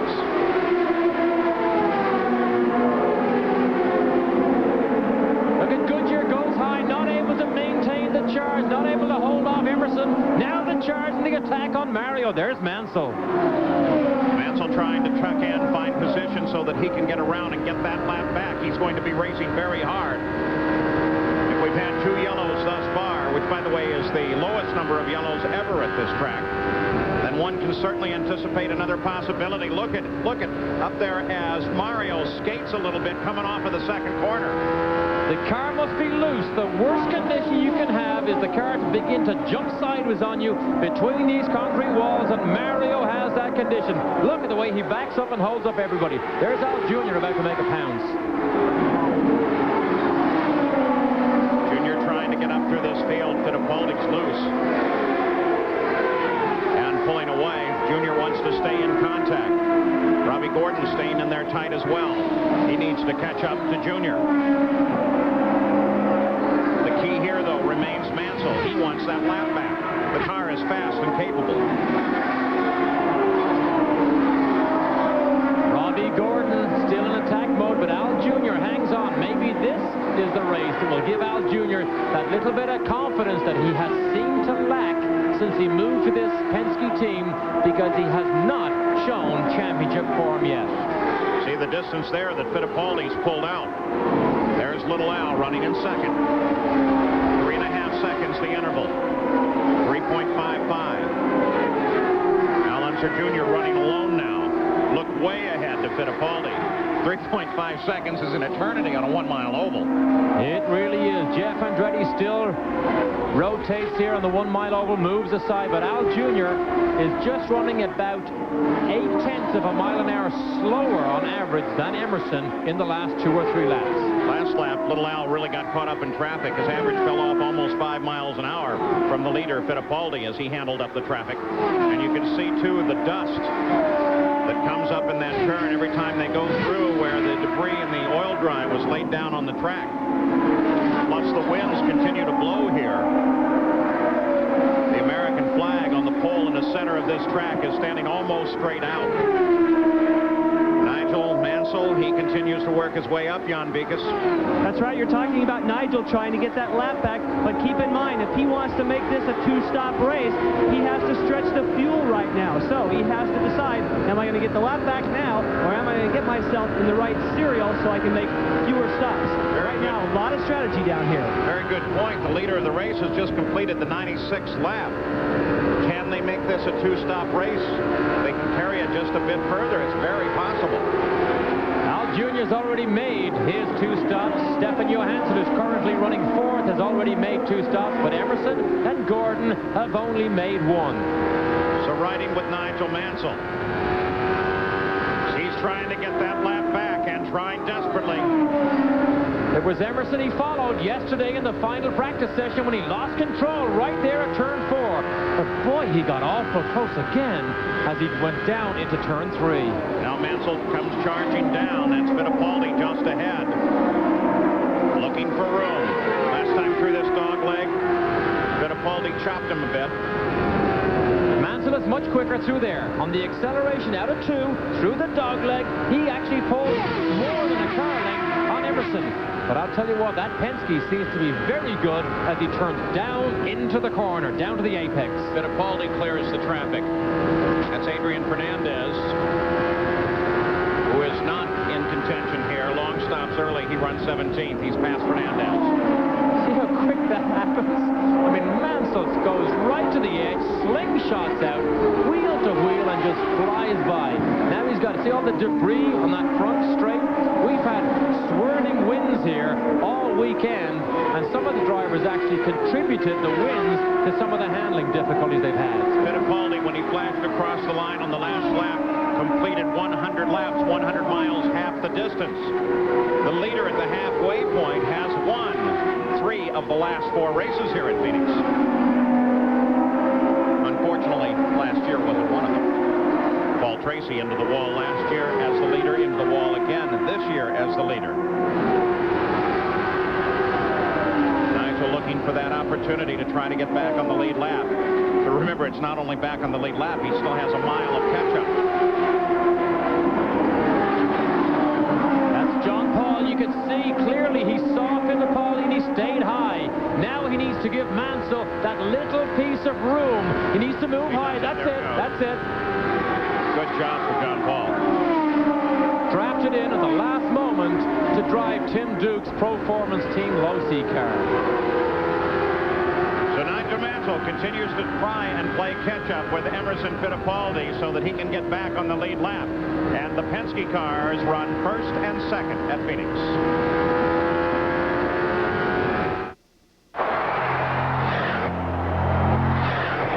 The Molson Canadian Stanley Cup Contest. Win a trip to 2 1994 Stanley Cup games and a chance to shoot for $1 million. Or win one of over 500,000 official NHL prizes. Scratch the neck label or call for details on entry without purchase. The Molson Canadian Stanley Cup Contest. Take your best shot. The new Accord Coupe. There's more horsepower. Handling and comfort are perfectly balanced. It has dual airbags and available anti-lock brakes. We've taken it about as far as you can go. The new Accord Coupe. From Honda. Today's greatest goaltenders rely on their mask for protection. And on Greg Harrison, Master Artist and Mask Maker, the Protector Shaving System challenges you to win a limited edition 2/3 scale reproduction mask, numbered and signed by the goalie for whom it was designed. Call 1-800-263-6347. Answer the trivia question and qualify for this week's draw. You'll receive Protector coupons and a contest entry form to win the grand prize, a trip to this year's hockey playoff finals. Call now and win with Protector. Back at Phoenix, no changes in the order since we left you, but Nigel Mansell is sitting now right on the back end of Emerson Fittipaldi. And still trying. And he's desperate to get by Fittipaldi. It's not for position, but if he can sneak his way around Emerson and catch a yellow flag, he has a realistic chance to win this race. So he is trying everything. He's not as quick in the corners, but he is quicker down the straight.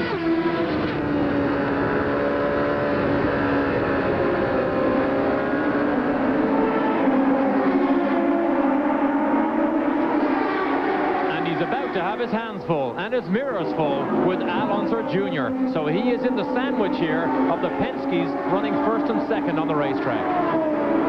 Some decision times for both the Penske cars. We're looking down from the Goodyear Blimp Eagle now. It's based in Carson, California. And it gives you great coverage. But look, take a look right there.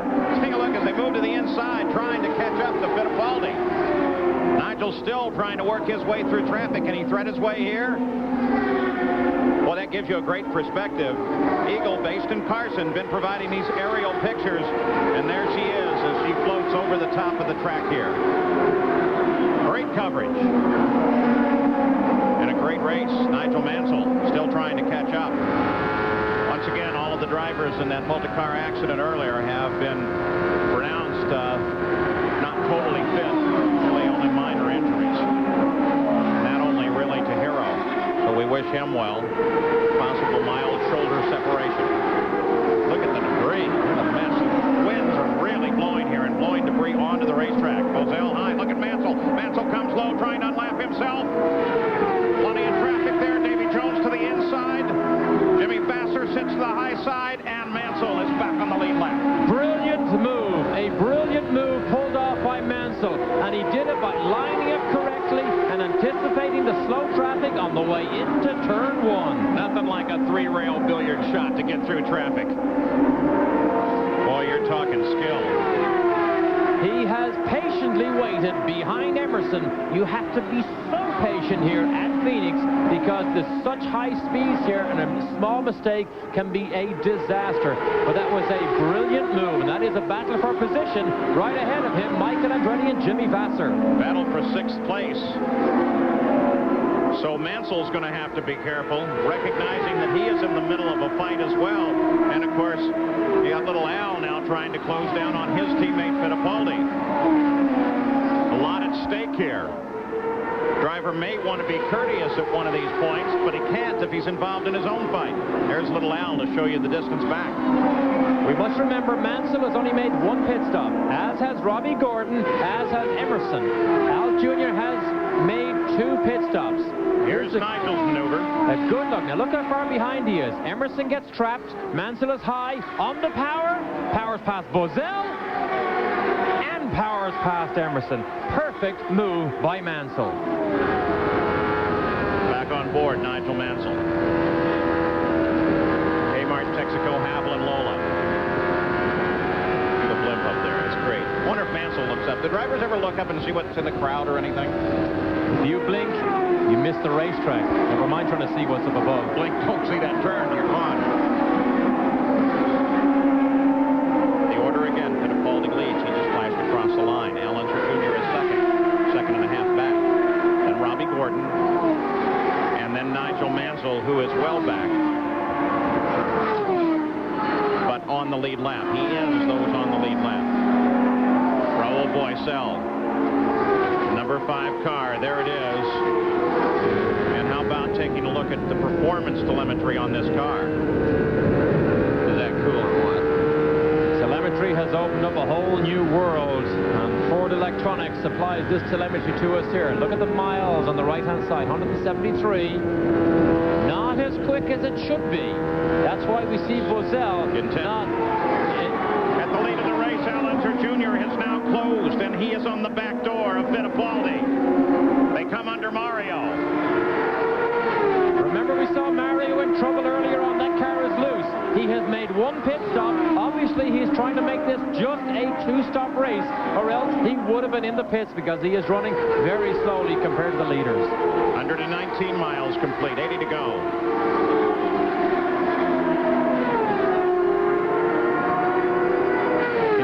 Of IndyCar racing, Al Jr. has had 3 pole positions. He's not that interested in qualifying. But by golly, when it comes to the race, he is dogged when he gets the smell of victory. And we are seeing him now beginning to show the type of form that Roger Penske knew he had, and that's why he employed him. Overall important maneuver in his career. Trying to show Roger and the rest of the world that he is still extremely competitive, and there is no question at all about that.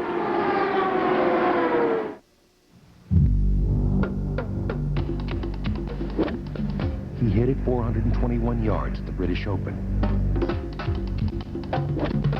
He hit a 235-yard 7-iron to the pin at Westchester. He got home in 2 on the 17th at Baltusrol. So what does John Daly hit on tour? The Ultra Competition. The Ultra Competition. For distance, for spin. It's made to win by Wilson, played to win by John Daly. There's one cake so good, it will keep you coming back for more. McCain Deep and Delicious Cakes, sealed with a see-through dome to keep in all that rich, moist, deliciously fresh taste. So, you can raid the cake tray, seal up the rest, and put it back in the freezer. Till you're ready for the very next craving. McCain Deep and Delicious. Cake so good, it'll keep you coming back for more. Starting your engine is a terrible thing to do. But when you do start your car, there isn't an engine treatment in the world that can give it the kind of protection Slick 50 can, because nothing else has Slick 50's unique chemistry. That's why Slick 50 engine treatment protects so well at startup and keeps on protecting even when you change your oil. You can reduce your engine wear up to 50%. What it takes is Slick 50.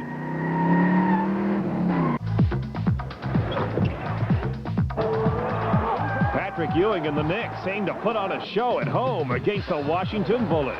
Friday night, NBA excitement, right here on Real TV, TSN. Nothing's changed here in Phoenix. Plenty of action coming up in this race, and then action this evening. Sports Center at 7 o'clock. Then at 7:20, baseball tonight with Chris Berman. And then at 8 o'clock Eastern, Sunday night baseball. The Florida Marlins and the San Diego Padres at Jack Murphy Stadium in San Diego. So Emerson Fittipaldi, car number 2, runs in front the Marlboro Penske. Now, in the pits, everybody has a feed from the computerized scoring supplied by the official scoring system of IndyCar, EDS. And it's because of a system like this that gives them so much information that on a track like this, they can make the tactical decisions that they have to make. This presence of EDS in the computer system has really helped how they stage the race. Tremendously. Can you imagine if we were in the old days when you took your pencil and your paper and you tried to write your lap chart? You would never do it because of the speeds, the variety, and the number of fast cars nowadays. You know, there is only one scorer that I ever saw who could really, well, there are two. Barbara Hellier, who still scores for Penske, and Betty Rutherford, Johnny Rutherford's wife. It was amazing to watch them pencil score an entire field with laps running at 22 seconds. Just awesome. And even though EDS is now here, I don't think those girls are even in retirement yet, are they? No, they're still flat out at it, and good. Nigel Mansell, you look backwards. By the way, what you're seeing is Emerson Fittipaldi. That over in the right-hand corner is just a little vent hose that just kind of bounces there. It's not a loose part. In the pits, let's go to Jan Bikas as Nigel Mansell turns down onto pit road. Jan? That's right, Paul. We're standing by waiting for Nigel Mansell. Tom Wertz is waving his arms, showing Nigel where to bring the car to a stop. We were right. He was having to save a little bit of fuel so he could make this window. He's just inside the window to where this will be Nigel Mansell's final stop. They've got the front tires off. So far, they're not expecting any changes, but we'll keep an eye up on the front. Yes, Tom Wertz is going just very slight wing change, only a quarter of a turn. Waiting for the last bit of fuel. Nigel's on the ground. Oh, boy, he had to kill it this time. 14.7. Yeah, there wasn't any question. He wasn't going to get that engine stalled again. Let both of the tires, and out he went. Oh, he's off the road. He's off the road. He's on the grass. Oh, my goodness. Oh, that's a hard stopper. He put himself behind the 8-ball on that first pit stop when he stalled it. Now he almost does the exact opposite with way too much enthusiasm, i.e. wheel spin, and he was lucky he didn't get collected when he got out onto the racing line. That's a cold tire issue, though, right? He had a fairly good turning moment going there and couldn't get it done. Let's take a look. It was a cold tire. Unfortunately, it was only the fronts that were cold because they're fried now, those rears. The rears are now fully up to temperature. The fronts are not. And now watch. Now he turns in. And it won't. He's already out of grip. He turns, it doesn't. Boy, he has enough presence of mind to back out of the power to keep that car straight. And as he flies out into the racing line, look, it's Scott Goodyear comes down the inside and waves his fist at Mansell. Well, there will be words there from Scott Goodyear to Nigel Mansell. When you come off like that onto the grass, what's the sensation? Like ice? Like ice, like the water. And then what you have to do is forget about the power. You have to get out of it and use your steering wheel to just keep the car straight. That's the most important thing. I wish we had a little telemetry on Nigel's heartbeat right now. The Car with the luminous red rear wing, that is Scott Sharp. He was exceptional all weekend here, all the way from the IndyCar test that they had Monday and Tuesday. Believe it or not, Scott Sharp, he was in the top 3 many, many times here. Just hasn't quite hit it right for the race, but a man with zero experience on oval tracks in an IndyCar, in anything. We watched him too. Scott moves up, makes a pass on John Paul Jr. and moves into the top 10.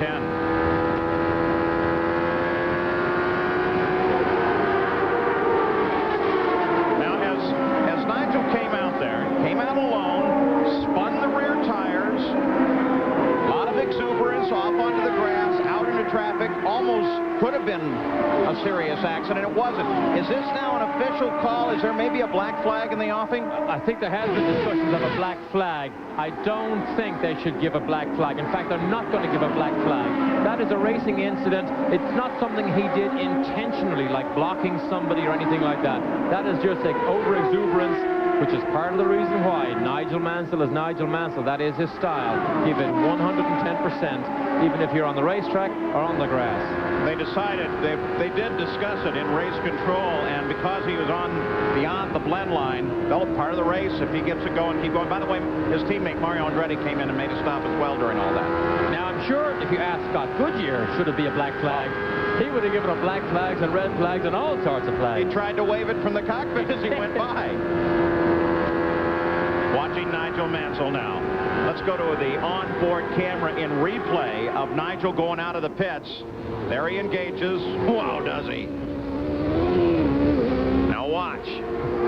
He's going to start a turn here, and it isn't going to work. Now listen to the throttle. See the way he feathers till he has it straight, and then he goes. There's a good example of when they talk about how gentle you must look at that maneuver. Whoa! Brian Till gets his doors blown off and his mirror sucked off. Emerson Fittipaldi turns down onto the pit road. Penske pits are all the way at the far end, and Gary Gerould waits for Fittipaldi's arrival, the leader of the race. It's a poised veteran team that springs into action. The car comes to a stop. 3 times he's finished 3rd here at Phoenix. He's never won. Will he be able to protect the lead? We watch and we listen. They clean the radiator index. You talked about all the debris. He's off the jacks. He's rolling. 14 seconds.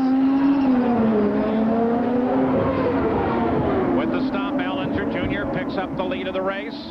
He stopped on lap 79, the same lap that Fittipaldi stopped on. So one would assume that Jr. will be turning down on that pit road pretty quickly.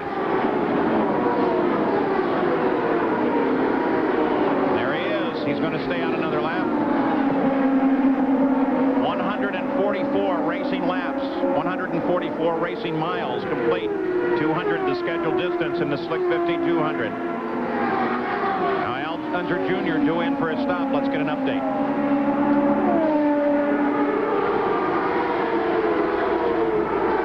We're expecting that Junior will be in on lap 147, although the crew has just gone over the wall. Jan is right there. He'll get a good look at it.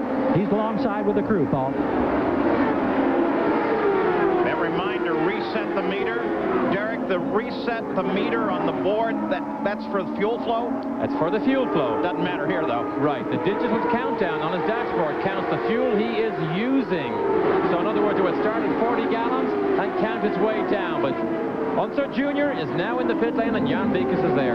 That's right. Unser Jr. brings it right in on the marks. Roger Penske himself holding the sign. We can see they're changing the front wings. That was a considerable change on the inside left front wing. Tires are going on now. It looks like they added more downforce. Unser Jr. probably had a little bit of push. They also said, yes, they had something inside the radiator duct. 14.2. Al Jr. underway.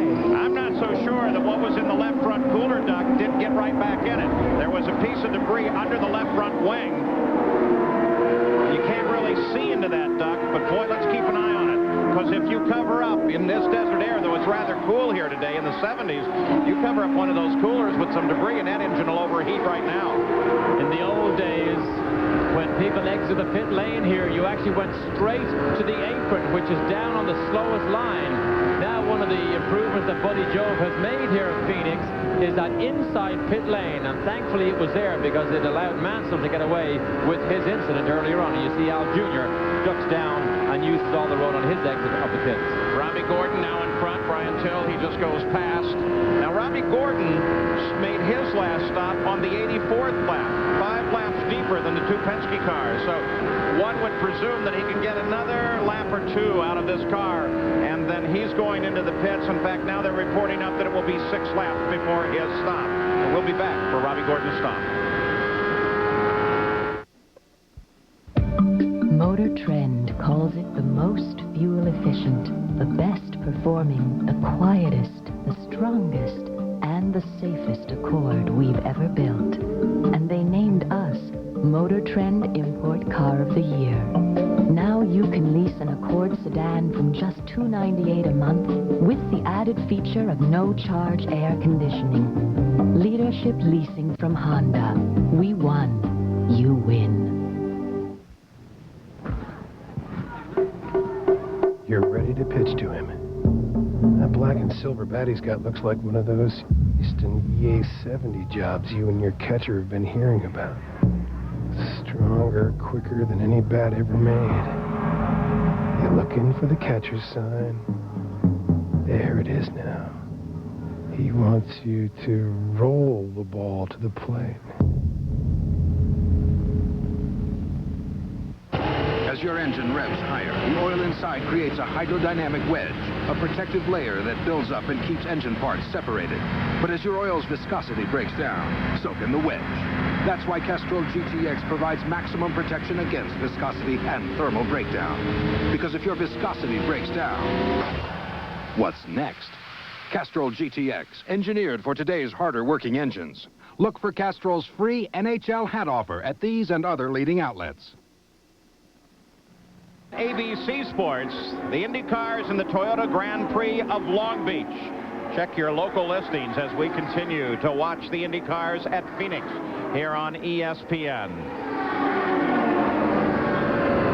On board, the leader of the race, Robbie Gordon.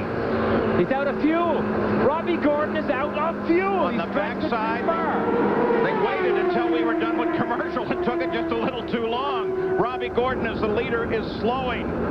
Will he make it to the pits? I think so, but he's going to lose positions right and left. If not lose the lap, he'll certainly lose the lap now. He's not going to make it.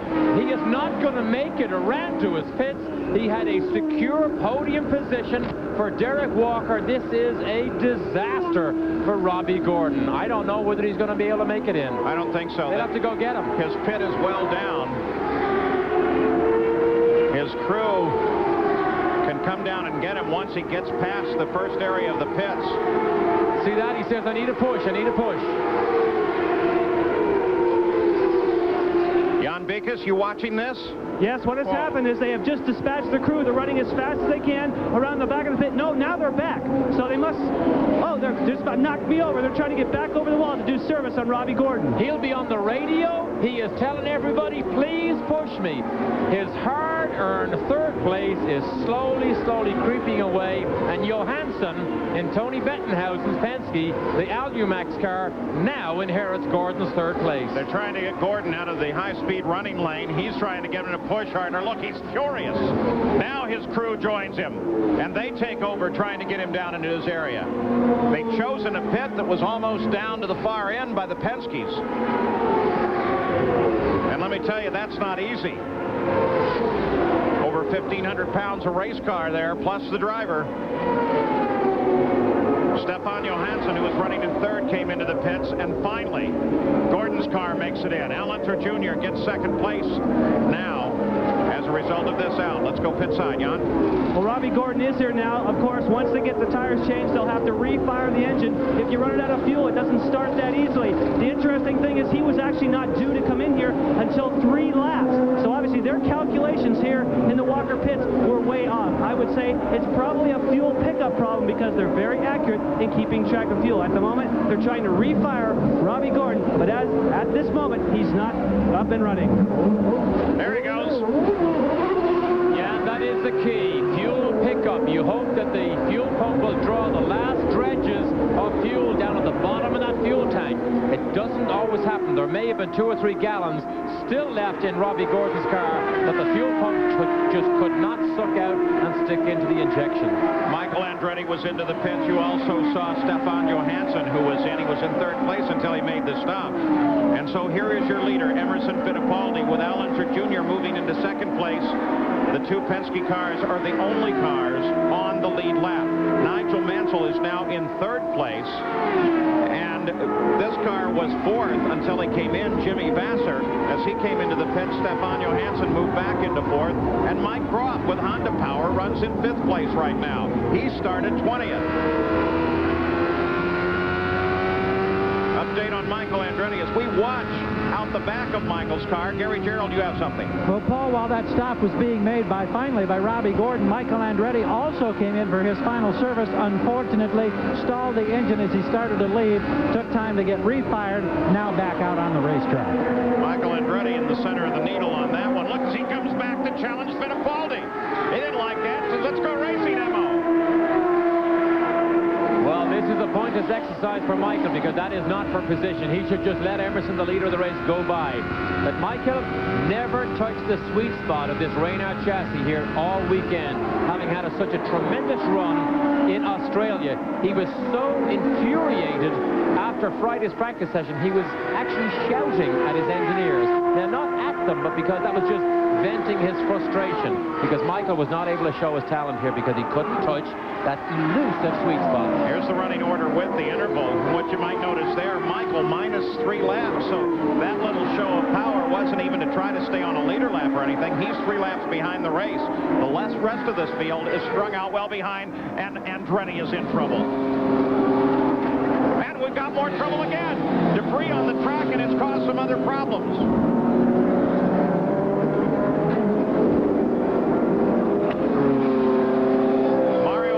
Debris all over the place, and one tire went over the top of that fence and up toward that hospitality tent. Mario Andretti sits low on the track. Michael Andretti heads into the pits with no left front wheel on the car, so Michael was in that accident too. Can't see there what started that incident, but Mario had been running slowly, and there's a second incident. There's the wheel over the top of the fence, and we don't know yet where that landed. Look straight up and down. Those are the suspension members from the left side of Michael's car. The tire out of the ballpark. Both Andretti's out in one fell swoop.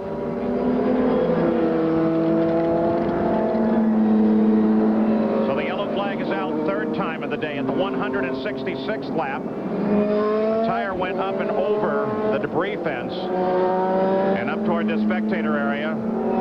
Looks like somebody is going to have a story to tell, limping, but it doesn't appear that he's badly hurt. Oh, thank goodness. Thank goodness. The racers understand the danger. Spectators should never be involved. Mario loses it. Back wing comes off. Plenty of debris out there.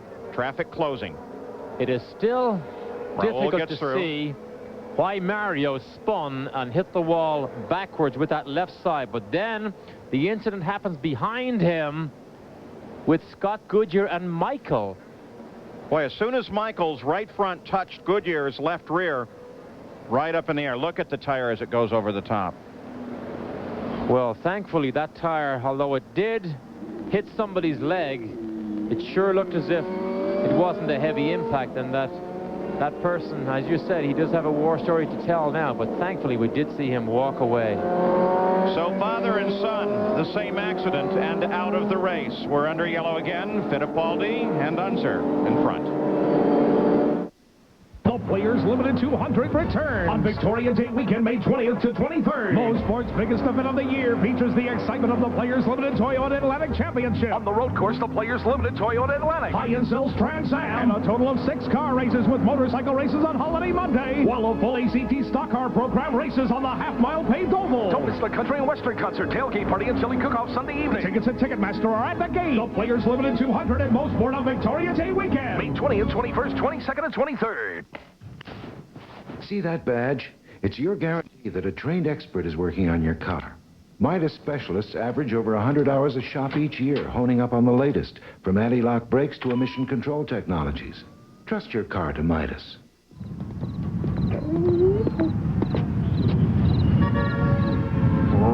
If you've never tried a Wonder Bar, you just don't know what to expect. 2, 3, 4, hit it!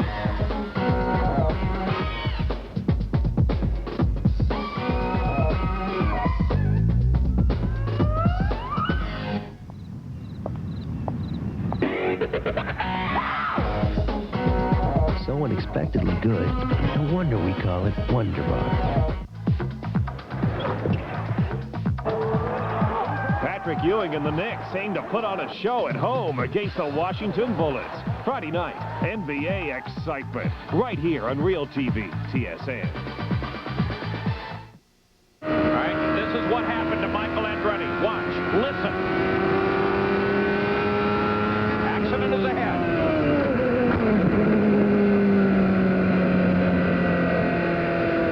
Didn't look like Goodyear. That's the wheel that came off of the one car.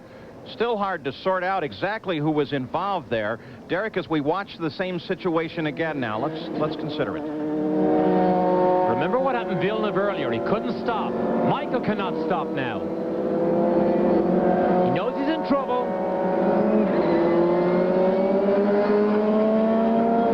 There's the first impact, tears off the suspension. It's Michael's wheel that goes over the fence. And it is Scott Goodyear on the outside. Look at him duck and turn away. Oh, look at the wheels locked up. Now, let's see where the wheel goes, too. I think it hits Michael.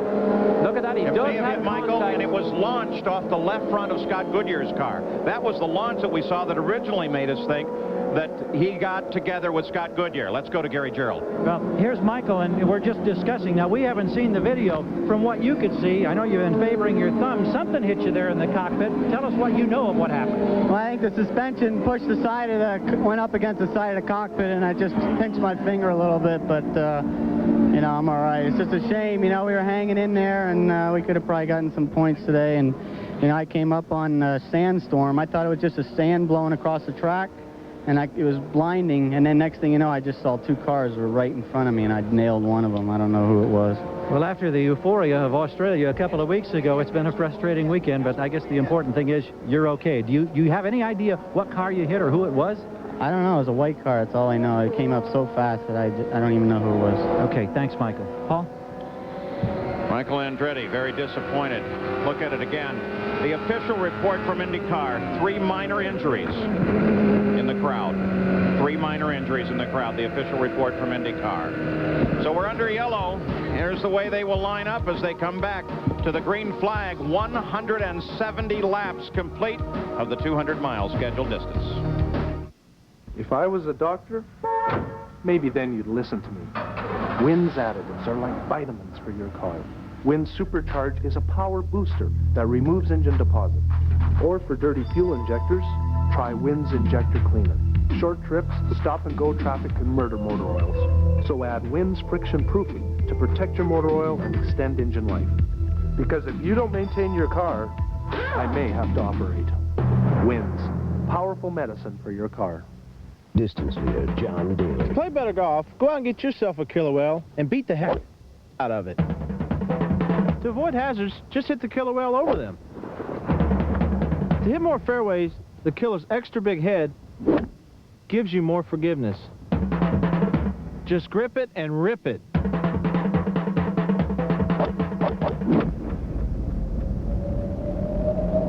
The Killer Whale, mid-sized drivers in fairway woods. Coming this week on TSN Inside Sports. It's the end of the season, the end of an era. We wrap it all up with a 1-hour special edition live from Chicago Stadium. Thursday on Real TV, TSN. Well, you want to talk Penske strategy. His second-place car, Al Unser Jr., just dropped into the pits for fresh tires. Penske cars, Fittipaldi with the lead, Al Unser Jr. in second. Only cars on the lead lap. Mansell is third. Jan Beekes? Yes, checking in with the Newman Haas crew, we have found out that Mario radioed in and said something broke on the car. So when Derek mentioned it looked like he couldn't understand why he lost it in the place he did, Mario thinks something broke on that Lola. All right, let's take a look at that accident. one more time. We do know that Mario had been in trouble earlier on. He was not comfortable with that car.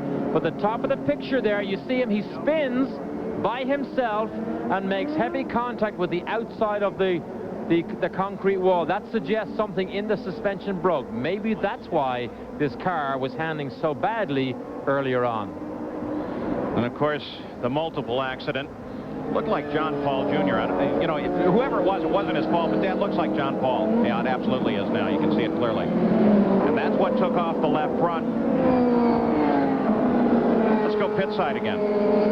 We just checked with John Dipp with the John Paul team for Tim Duke, and they said, yes, we know that we were involved in something, but our radios went dead. We don't know what it was. There was damage to a right rear tire. They came in, made the change as Michael came into the pits, and sent John Paul back on the track. That's all that crew knows, Paul. Okay, that now fits. If they had right rear damage. And remember, when those tires touch like that, left front from Michael's car into the right rear of John Paul's car, they are actually going opposite directions to one another. So there's tremendous energy on this gadget, the tire, that's already designed to adhere real good to pavement. Imagine when the two surfaces get together, the energy that's involved. You saw the result there. Let's go to Jan Vikas for an update on Al Jr.'s strategy. Well, you mentioned that he came into the pits and took on 4 fresh tires. It was not because of debris. They wanted him to have brand new tires. They made a front wing change because he said the car was pushing, and they said, hey, we got a lap on Nigel. We're going for the front. We want to give everything we got here in the pits. All right, as they come back to green, here's the situation. 174 laps complete. Just 25 miles lie ahead. Emerson Fittipaldi is the leader. Al Unser Jr., you see him back just a little bit. He is running in second place. Nigel Mansell is third. Stefan Johansson is fourth, and Jimmy Vasser is fifth. Only Fittipaldi and Unser Jr. are on the lead lap together. The other two, well, Mansell's on a lap by himself, a lap behind the leaders. Johansson is 2 laps behind, and Vasser is 3 laps behind. So the battle is at the front. Can Al Unser Jr. catch his teammate? Here comes the rest of the field through, and there's little Al. Now remember, Scott Goodyear is at the head of this pack here, other than Fittipaldi. He got a lick from Michael Andretti as he went by. He obviously doesn't think there's any damage with that car because he's quite prepared to stay on racing speed. The trick is for Al Unser Jr. in 24 miles to try to catch his teammate and get around him. This is Bozell chasing Stefan Johansson. Back to our 4 telemetry. Now you can see he's up into the 180s. So running faster than he was earlier on. Look at the RPM. Throttle position. 100%, 196 miles an hour. Woo! He's going quick. We're talking a mile here. A mile track. Watch the numbers. Look at him climb. Woo! Into the 90s again, front and back straight. That is how quick they run around here between the concrete walls. Ford Electronics, by the way, working constantly on this telemetry.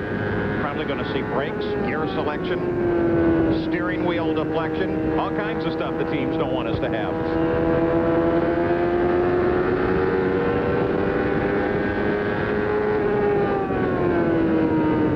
Now Jan Vikas, an update on Raul Boesel. Well, what we found out is that Raul dropped back earlier because the car was very loose. It was stepping out of the back.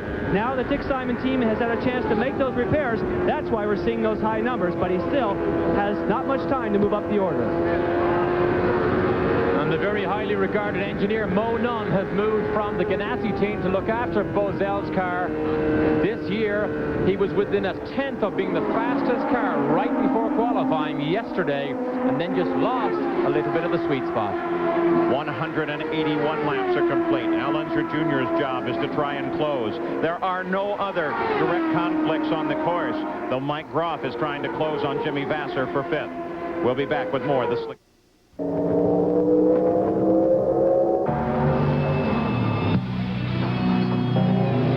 Miller Genuine Draft Rusty Wallace stock car.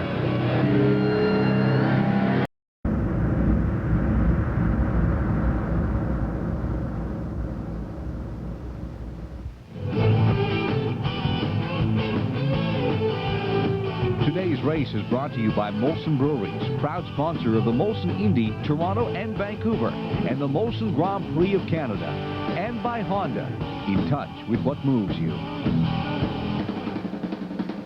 to go at Phoenix. Emerson Fittipaldi is the leader. Al Unser Jr. 15 seconds behind. He made up 2 seconds on the last lap, but it's going to be a desperate drive if he's going to catch his teammate. On board the Rahal car as we take a look at the Valvoline race recap after 182 laps. Average speed is dismal owing to the 3 yellows for 51 laps. 9 cars out of the late race, so we've had 5 different leaders and 8 different lead changes. We've had a good afternoon. We've had some scary moments. Big multi-car accident. Second yellow taking the leader of the race, Paul Tracy, out. And cutting Hero's car right in half, though no serious injuries. Maybe a shoulder separation on Hero. The only injury of what was a spectacular accident. Emerson Fittipaldi leads it. 188 laps are complete. Emerson Fittipaldi has not won on a 1-mile oval since Nazareth in 1990. Let's get an update on Emo. Gary Terrell. Well, the Penske team backing Emerson Fittipaldi now likes that length of the margin of that lead, and they're concerned about him saving the car. So they're trying to get him to relax his pace just a little bit. They want to make sure that he finishes these last 12 laps. He's got a huge cushion right now, Paul. Oh, shades of Indy. Bill Holland with the old easy sign. They slow down the leader, and the teammate comes up. Let me tell you also, if the Penske cars finish first and second, everybody will be out building these new shark fins that Penske has on the back of his car, because for sure they'll think that's part of the reason why they're so fast. Won't have a clue as to what the aerodynamics are really doing. We're going to tape one of those fins on. Last time cars finished first and second at Phoenix. 1984, Tom Sneva, Howdy Holmes. Will they be doing it again? We'll be back for the finish. There's only one wiper blade that gives you all this high performance. Wind channel ports, aerodynamically designed to prevent wind lift. A contact edge treated with a super durable graphite coating for long-lasting performance. Pressure points individually engineered for each blade length. And a high-profile design so the contact edge conforms perfectly to the curve of the windshield. When it comes to high performance, it's a clean sweep with Aerofoil, the leading edge in wiper technology. This is where hockey is more than just a game. Tradition and young blood collide to mold the stars of tomorrow today on TSN CHL Tonight. Bring home the excitement of Major Junior Hockey with playoff action from the Memorial Cup. Catch the stars of tomorrow on TSN.